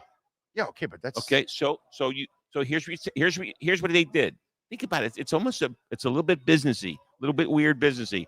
Hey, Kurt, you got 2 years to do it. If you don't do it, adios, muchachos. Yeah, I know you got a 4-year deal. Well, then you got problems. But that's a good problem to have. But it's a good problem to have. Then you can. No, I think if he did it, you won. So they're basically doing two things. They're saying, I'm taking a shot with Kirk Cousins, which we all know it's a 50-50. They're not winning shit anyway. Well, who knows? But it's 50-50, right? I have enough to win. But if he happens to win, okay. So he won. If he won, it doesn't matter. I think I like it. And then I think Penix is a better quarterback if he starts in at year number 3. That I would agree with. Yeah, because I think they're starting these guys. No, I agree with that. They're starting all these quarterbacks way too young. I agree with that. I know the college game. You're right. College. Listen, what we all know about. If it works out that way, yes. If it works out that way, but it's got a shot at it. So let's say it doesn't work out. Let's say Kurt fumbles in the first year and he sucks wing the second year, and halfway through the second year, they throw Penix in. And they try to say, okay, Mike, you got to learn a little. And then the third year, you're our future. And they tell Kurt, adios, muchachos. Right. That's what they're doing. It's a business thing. No, it worked out for Aaron Rodgers, and it worked out for Jordan Love right now. It's the Green Bay model. Right. Jordan Love didn't play till his third year. It was the normal football model. It was the old What happened was all these guys were getting getting first-round draft picks, and they say, I got to start them because I picked them number 2. Sam Bradford's getting $60 million up front. Yeah. All those, that was a mistake. I think you got. It's huge. The league is different. The league is different than college. You remember in college, even good colleges, like Penn State plays Temple. Remember the old days, or like I got you. Alabama plays Alabama A&M or something like that in the first game. Like, come on, give me a break. Right. Those are games that are like practice squad games. Right. So college is one thing. Pros is every game is good. Every team. They is good. better hit on Penix. They better hit on Penix. Huh? Yeah. Who cares? Yeah, but you better. But he's right. You don't have the shelf life isn't a long-term shelf life. I think another thing with Penix, he was a little banged up, so maybe. Oh no, he's constantly injured. Yeah, constantly. So let him sit for 2 years. Let him learn the game, so he doesn't go and start and get sacked like David Carr or one of those guys a gazillion times. I don't think I don't know what's going to happen with Atlanta, but so either Kurt wins it, then it's a success. I don't think Kurt's going to win it, and then you say, hey, I got a future. Penix is my guy. He knows the league. He's been in practices. He's learned from Kurt, maybe. Right. I think. By the way, Josh asked, Bill's got Mike Williams too, so they got 2 big receivers. Again, radius, radius, because he's not an accurate quarterback. So that's kind of what they're doing. Mike Williams. By the way, forget about all that crap now. Did you see the Tom Brady roast yet? No, I haven't. You have to watch. I heard it's really good. No, it's not really good. It's freaking phenomenal. It's Dean Martin-esque. Oh, wow. One of my favorite. Well, no, what I mean by that is it's Don Rickles-esque. Wow. It's I met him. He's an awesome It's guy. Red Fox. Wow. It's Richard Pryor. It's old school, like we're taking shots at you. Who's the best? Who's some of the guys that really take some? Belichick was fantastic, by the way. Really, was he? Belichick was fantastic. The comedians were excellent. Well, Ross, they're and all pros. these Yeah, people. they're pros. Yeah. They did great. Gronk was terrible. Gronk was bad. He wasn't bad. He was terrible. He was meatheadish, very homophobic. Like you can make jokes, but then he just went to like this really Weird place. Yeah, he went to a weird place. He was in a weird place. I will not have this something to whole thing. watch. No, you have to watch it. What streaming? Netflix. Oh, I'm watching it tonight then. It's 3 hours. Yeah, I got 3 hours. Okay. I'll go to bed early. but 2 hours and 45 minutes of it, you'll be laughing your ass off. Oh, I can't wait. There's very few dead spots. You know, except apparently Gronk. Kim Kardashian. Kim Kardashian. Yeah, she was up there for a couple minutes. Nothing. There. Yes, took a shot at Kanye. Yeah. Listen. So it was just a couple that were lame, but everything else, dude, was like you were like blown away. Okay. Like you're like, wow, they don't do this kind of comedy anymore. That's good. That's good. I can't wait. The kind of like. And Brady probably was pretty good about it. Oh, he was great about it. it. Yeah. No, for him to actually, he knew what was coming. Yeah, and it was coming hard, I guess. And it came hard, bro. So yeah, the Guerrero stuff was excellent. I mean, God, they didn't stop. You're gonna kick me out. This will be get out. This will be a way you'll kick us out. Listen, no, you can kick me out. Right? That's actually right. You're the one that does the kicking out here. Well, listen, so.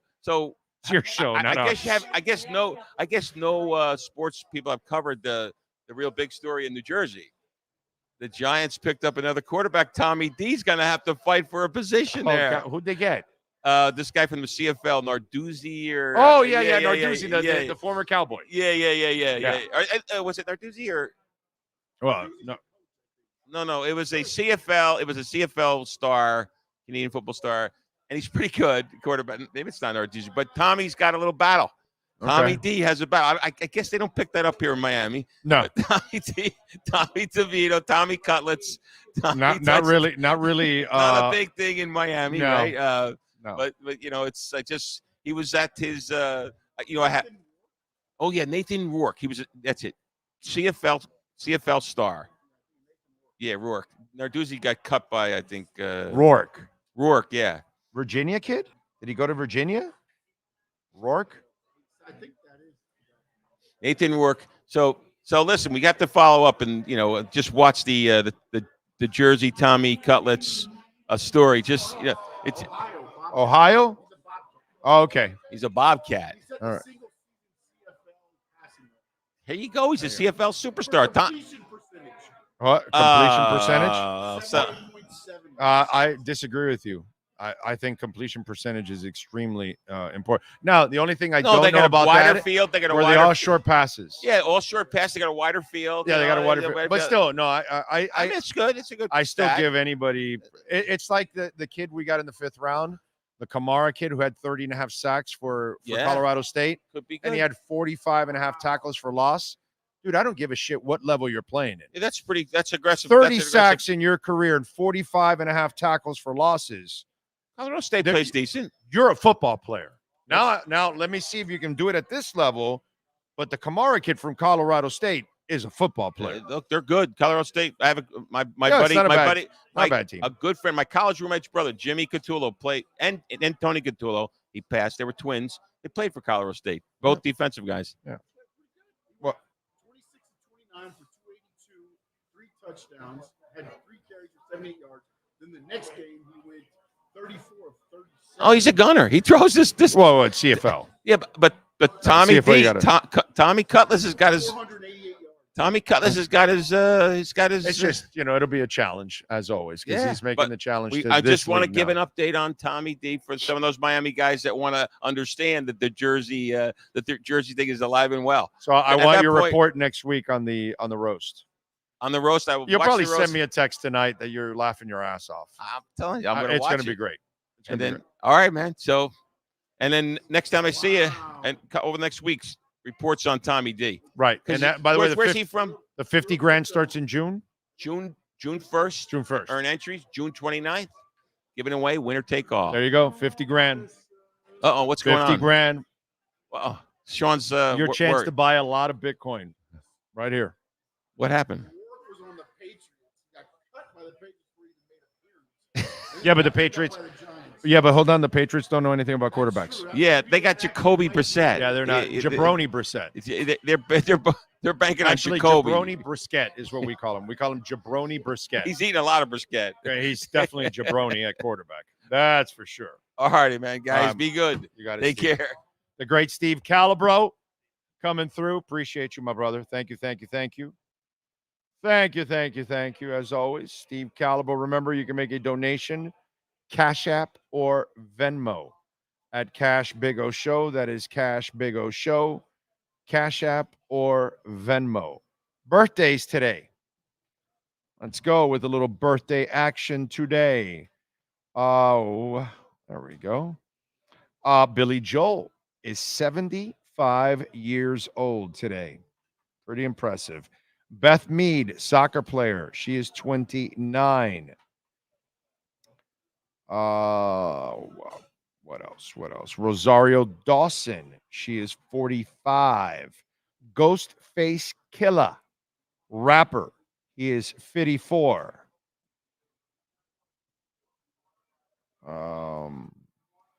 Dave Gahan, singer for Depeche Mode or Gahan. I'm not sure exactly, but he's 62. I love Depeche Mode. Who else? Who else is celebrating a birthday today? Adrena Partridge, reality star, 39.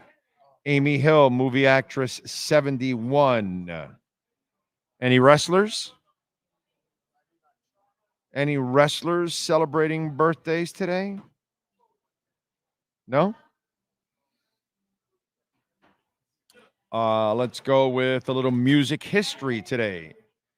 On May 9th in 2004, despite having almost no promotion, the number one album in the UK and number 3 album in the States was Guns N' Roses' Greatest Hits. In 92, on this date, Bruce Springsteen made his North American network television debut on Saturday Night Live. In 66, on this date, Hollywood's Whiskey A Go-Go held auditions for their house band. The Doors were among the groups who tried out, and the Doors were one of the house bands for Whiskey A Go-Go. In 1970, the Guess Who started a 3-week run at number 1 on the singles charts with American Woman. By the way, the Go-Go's were a house band also at the Whiskey A Go-Go. In 1998, Jimmy Page performed with rapper Sean Combs on Saturday Night Live. They played the song Come With Me off the soundtrack to the film Godzilla. The track samples the guitar riff from Kashmir. Da-na-na, da-na-na, da-na-na.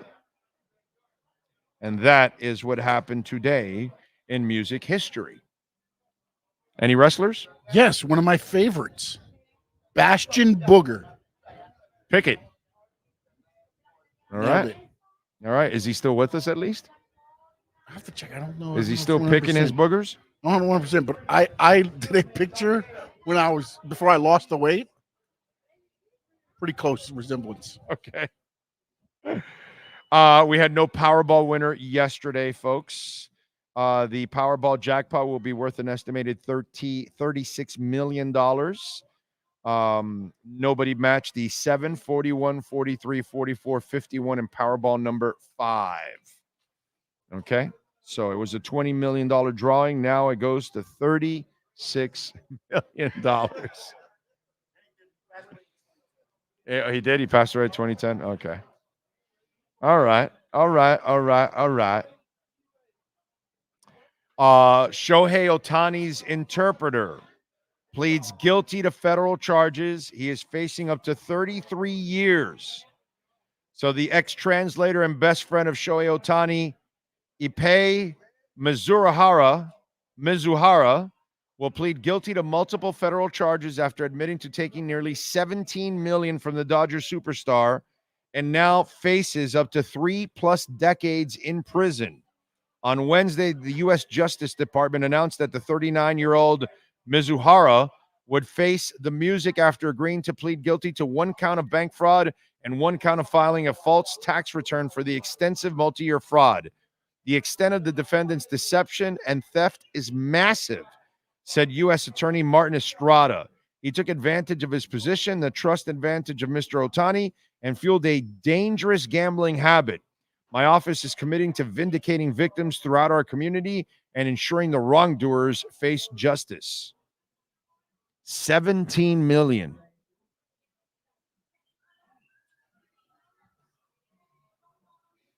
By the way, do you know what number Otani wears? 17.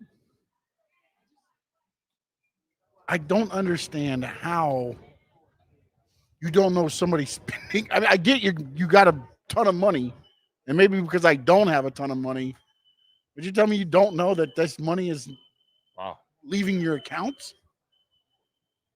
Like you never check it? I just don't get some of this. And You're that rich that you don't check it? How does your interpreter have all this access? Brother, I have on my bank account a texting, like if you charge like a penny. Yes. Ding, ding, ding. It sends right away to my text like, hey, you charged a penny. Hey, you just bought something at whatever, Walmart. Yeah, I know. Hey, you got something at whatever. Yeah, I know. You gave your interpreter access, basically free access to your bank account. Yeah. At least that's what's being reported. It's crazy. I want to see what kind of a penalty he really pays. You know, because this can't be Greg Anderson, where Greg clearly, Barry took care of him and he went in jail for a year or whatever it was and then came out. That's not a long sentence. He has to be the guy if he's going to go to jail for 20 to 30 years. I mean, Jesus, and the fact that we could be friends, but we're not that kind of friends. He frauded the government, right? Yeah, At some point, it's like, you have almost cleared him by him saying it's bank fraud. It's right. Like, I mean, dude, the guy's taking a big. Nobody goes to jail for a friend for 20, 30 years. Nobody. I wouldn't even go for a family member for 20, 30 years. Okay. We'll find out if his family gets taken care of. Maybe my daughter. That's about it. Something. I don't know. I could never do it. So what did he say? Otani's interpreter was also not a financial expert either, apparently. Hello, yes. Clearly not. I just love that he stole $17 million from a guy that wears number 17. I love every part of that. You know? Did you see the heat that Shaq is in now? So Shaq, apparently, they had Jovic on the show, and Jovic wins the MVP. So they're doing the interview with Jovic, and Shaq, in the middle of the interview, he says, hey, I want you to hear it from me first. I thought SGA, Sheldon Gildas Alexander, whatever, should have won the MVP. No disrespect to you. Jokic laughed it off O'Neal's comments, right? And where is it here? He mostly laughed off O'Neal's comments saying, that's your opinion, before adding that he was just joking, but O'Neal was still criticized for the comments. Many believe that O'Neal had taken away from Jokic's moment and should have expressed his opinion at a more appropriate time and place, which is true, by the way, that Shaq should have waited. He doesn't need to hear it from you, bro. He'll hear it from everybody else after you're talking about it on the show later on. But at that moment, you don't need to tell him that he didn't deserve it. It's kind of a classless move. But, listen, when you're older, I talk to you a lot about this. You have experience. You have perspective. And Shaquille O'Neal lived through that.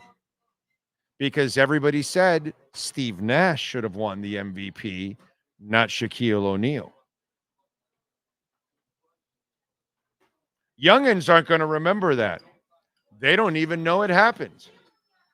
Us older folks who kind of lived it, and it's interesting because Nobody necessarily told Shaq face to face when he won it, right?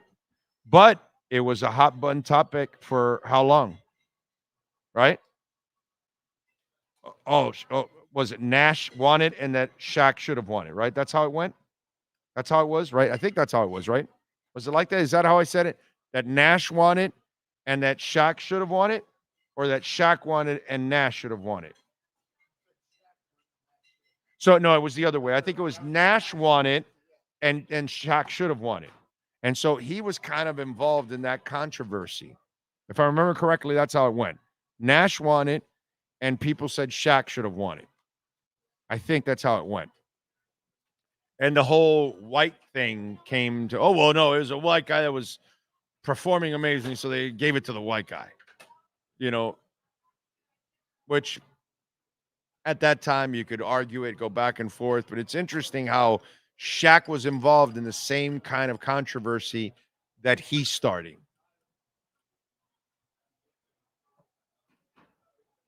You know, what goes around comes around.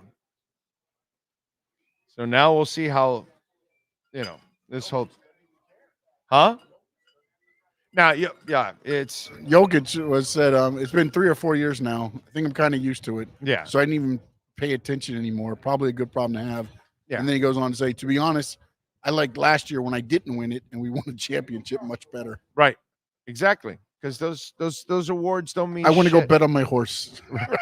Yeah, those awards don't mean shit to you when you really want to win a title, bro. You know, that's really what it means. So safe to say nobody will be taking gambling advice from Bruno Mars or Ohtani's interpreter. Yeah, no, I don't think so. I don't think they will.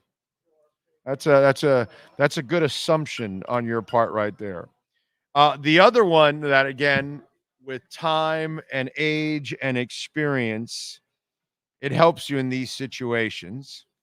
And this one is kind of funny because Byron Scott came out and said something dumb. Okay? Because really, that's what it is.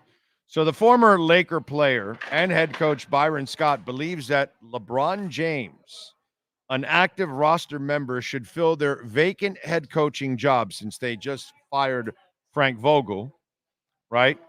Where'd they fire him from? Oh, Ham. They fired Ham, but Vogel got fired from where? Suns. So Vogel got fired now from the Suns. Ham got fired from the Lakers. So Ham, right? So now he goes on to say that, where's this quote? Make LeBron the coach. I got nothing but love and respect for LeBron. I love him, and I think he's one of the greatest players that's ever played this game. But it's obvious to me that he's making a lot of decisions that's going on with the Lakers organization from a coach's and a player standpoint. So if you're going to allow him to make those decisions, sit on the bench and make those decisions as well. Be the head coach. See, here's the thing. That rarely ever works out. Kareem Abdul-Jabbar went running for the hills. Magic Johnson went running for the hills. You know, tons of great players have tried to be coaches. And most of them end up failing badly. Okay? LeBron did tell Pat Riley what point guard he wanted in the draft. How'd that work out? Michael Jordan, the greatest player to ever play the game. How was he as a GM? The freaking worst GM in the history of the NBA. Michael Jordan was a complete clown running a basketball team. He was a joke. He's the GOAT as a player, the badass of all badasses. I don't want Michael Jordan anywhere near my team running it. That guy's dumb as bricks when it comes to running a basketball team. Best thing he did was that he bought it early, sold it, and made a lot of money. But his basketball decisions were some dumbass decisions. And why? Because most of these great players can't be coaches. They think everybody can do what they do. LeBron James will fail the same way all great players pretty much fail. I think Larry Bird is like one of the few great players that's had success coaching. In basketball, I don't remember a lot of great players becoming great coaches. It just doesn't happen. Jerry West is like the only general manager pretty much in NBA history to have success. Most of them don't. It's amazing. Great players don't translate to great coaches. They don't translate to great general managers. The Ozzie Newsomes and the Jerry Wests of the world, they're few and far between. What are you going to say? Wasn't he a coach of the Lakers? Who? Scott? Byron Scott? Yeah. He coach the Lakers? Yeah, he was a coach, but he wasn't a great player. No, he wasn't a great. But what I'm saying though is, I feel like this is more the. You think he's like, oh, you're making all the decisions. It's the Joker smart ass. Glover type thing, yeah. Like Okay, that could be part of it. It's more like if he's going to make all the decisions, you might as well, because they've been through coaches. Like, what is that? That's Ham's. Well, that's the third LeBron. or fourth coach, right? That's LeBron. And then when he was, Didn't he want to get rid of Spo? Exactly. That's what I was going to say. When he was here, he wanted moves, but Riley put his foot down. Yeah, Riley's it's like, obvious the Lakers aren't. So I believe it's more Scott saying nobody else is going to be able to fill that role until you make LeBron the coach, because that's who you're taking. Right, and that'll be a failure. 100%. Like it normally is. 100%. I mean, look at Jordan as an owner. I mean, it's just all over the history of the game. It doesn't work because they want to put their fingerprint on it, but the players can't be that. And nobody, I mean, it's almost impossible to find a great player that makes the transition to great GM or great coach. Imagine MJ trying to find the next MJ. It's almost How do you impossible. find the next yourself? He can't. He couldn't even find a good player. No, exactly. It's like, I mean, dude, Michael Jordan is, oh my God. and then when you hear the story, the guy that he is thought the was going to worst. be him, he schooled Right. after going out all night long. He went to the practice to just rub in his face that he still couldn't keep up with him. Yep. Wilt was still the GOAT, and Bill Russell won more championships, and he was a coach. It's just rare, man. It's just rare. It just doesn't work out for great players. So either way, whether he's trying to be a smart ass about it or he actually thinks it could happen, I would say that's a bad decision on his part. You know? The other one I saw that's kind of questionable is Lamar Jackson. So Lamar Jackson, I don't know if you saw this, he is now down to 205 pounds. He was at 230 2 years ago, played at 215 last year, now he's at 205. He's had a lot of injuries. And he's fast either way, okay? I don't know how much faster you're going to get, but I kind of feel like you need that shield of muscle if you're Lamar. I kind of think you're putting yourself more at risk. And I know last year he tried to become more of a passer, and that didn't really work out for him. He's got to be who he is. It's kind of like Josh Allen. It's the same thing. Ken Dorsey tried to make him more of a pocket passer, and he's not accurate enough to be that, just like Lamar. They still have their erratic nature in their throws, so they got to be runners in order to be effective. They cannot sit there and beat you solely from the pocket. That's not who they are. They're not good enough as passers. And I just feel kind of that this is not a good thing for Lamar.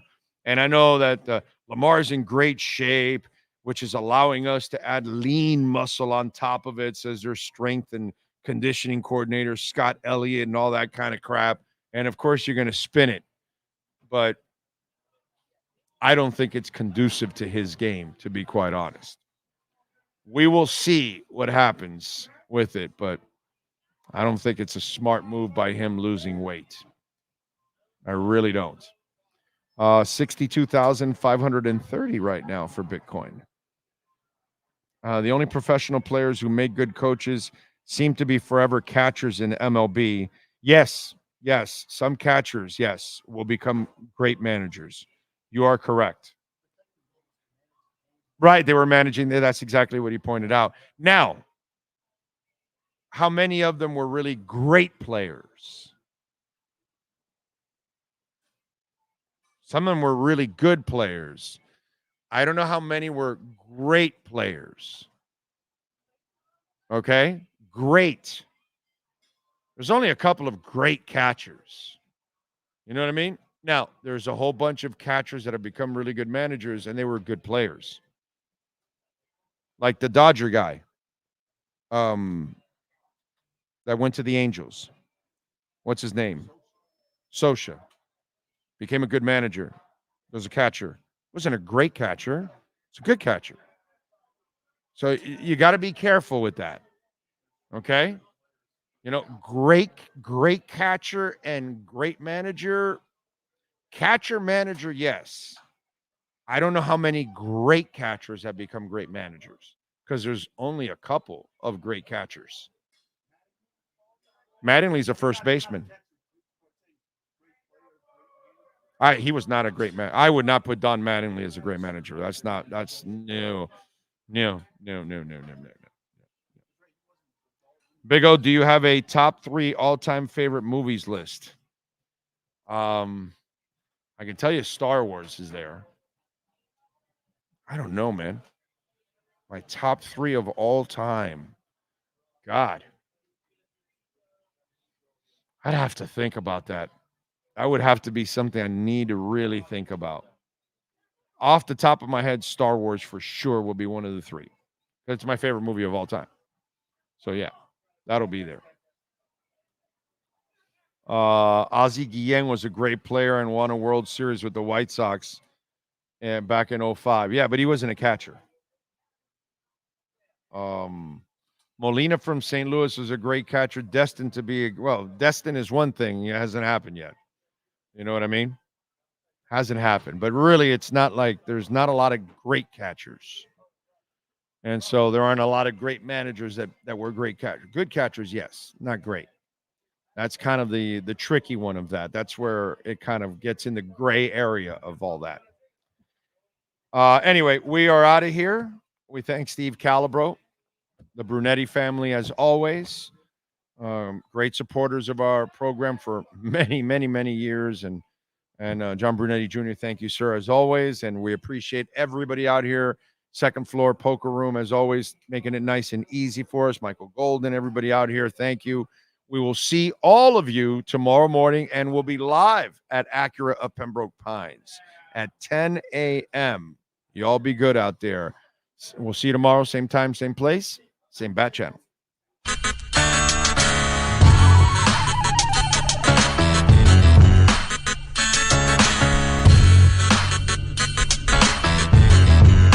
This is the Big O Show. This is the Big O Show.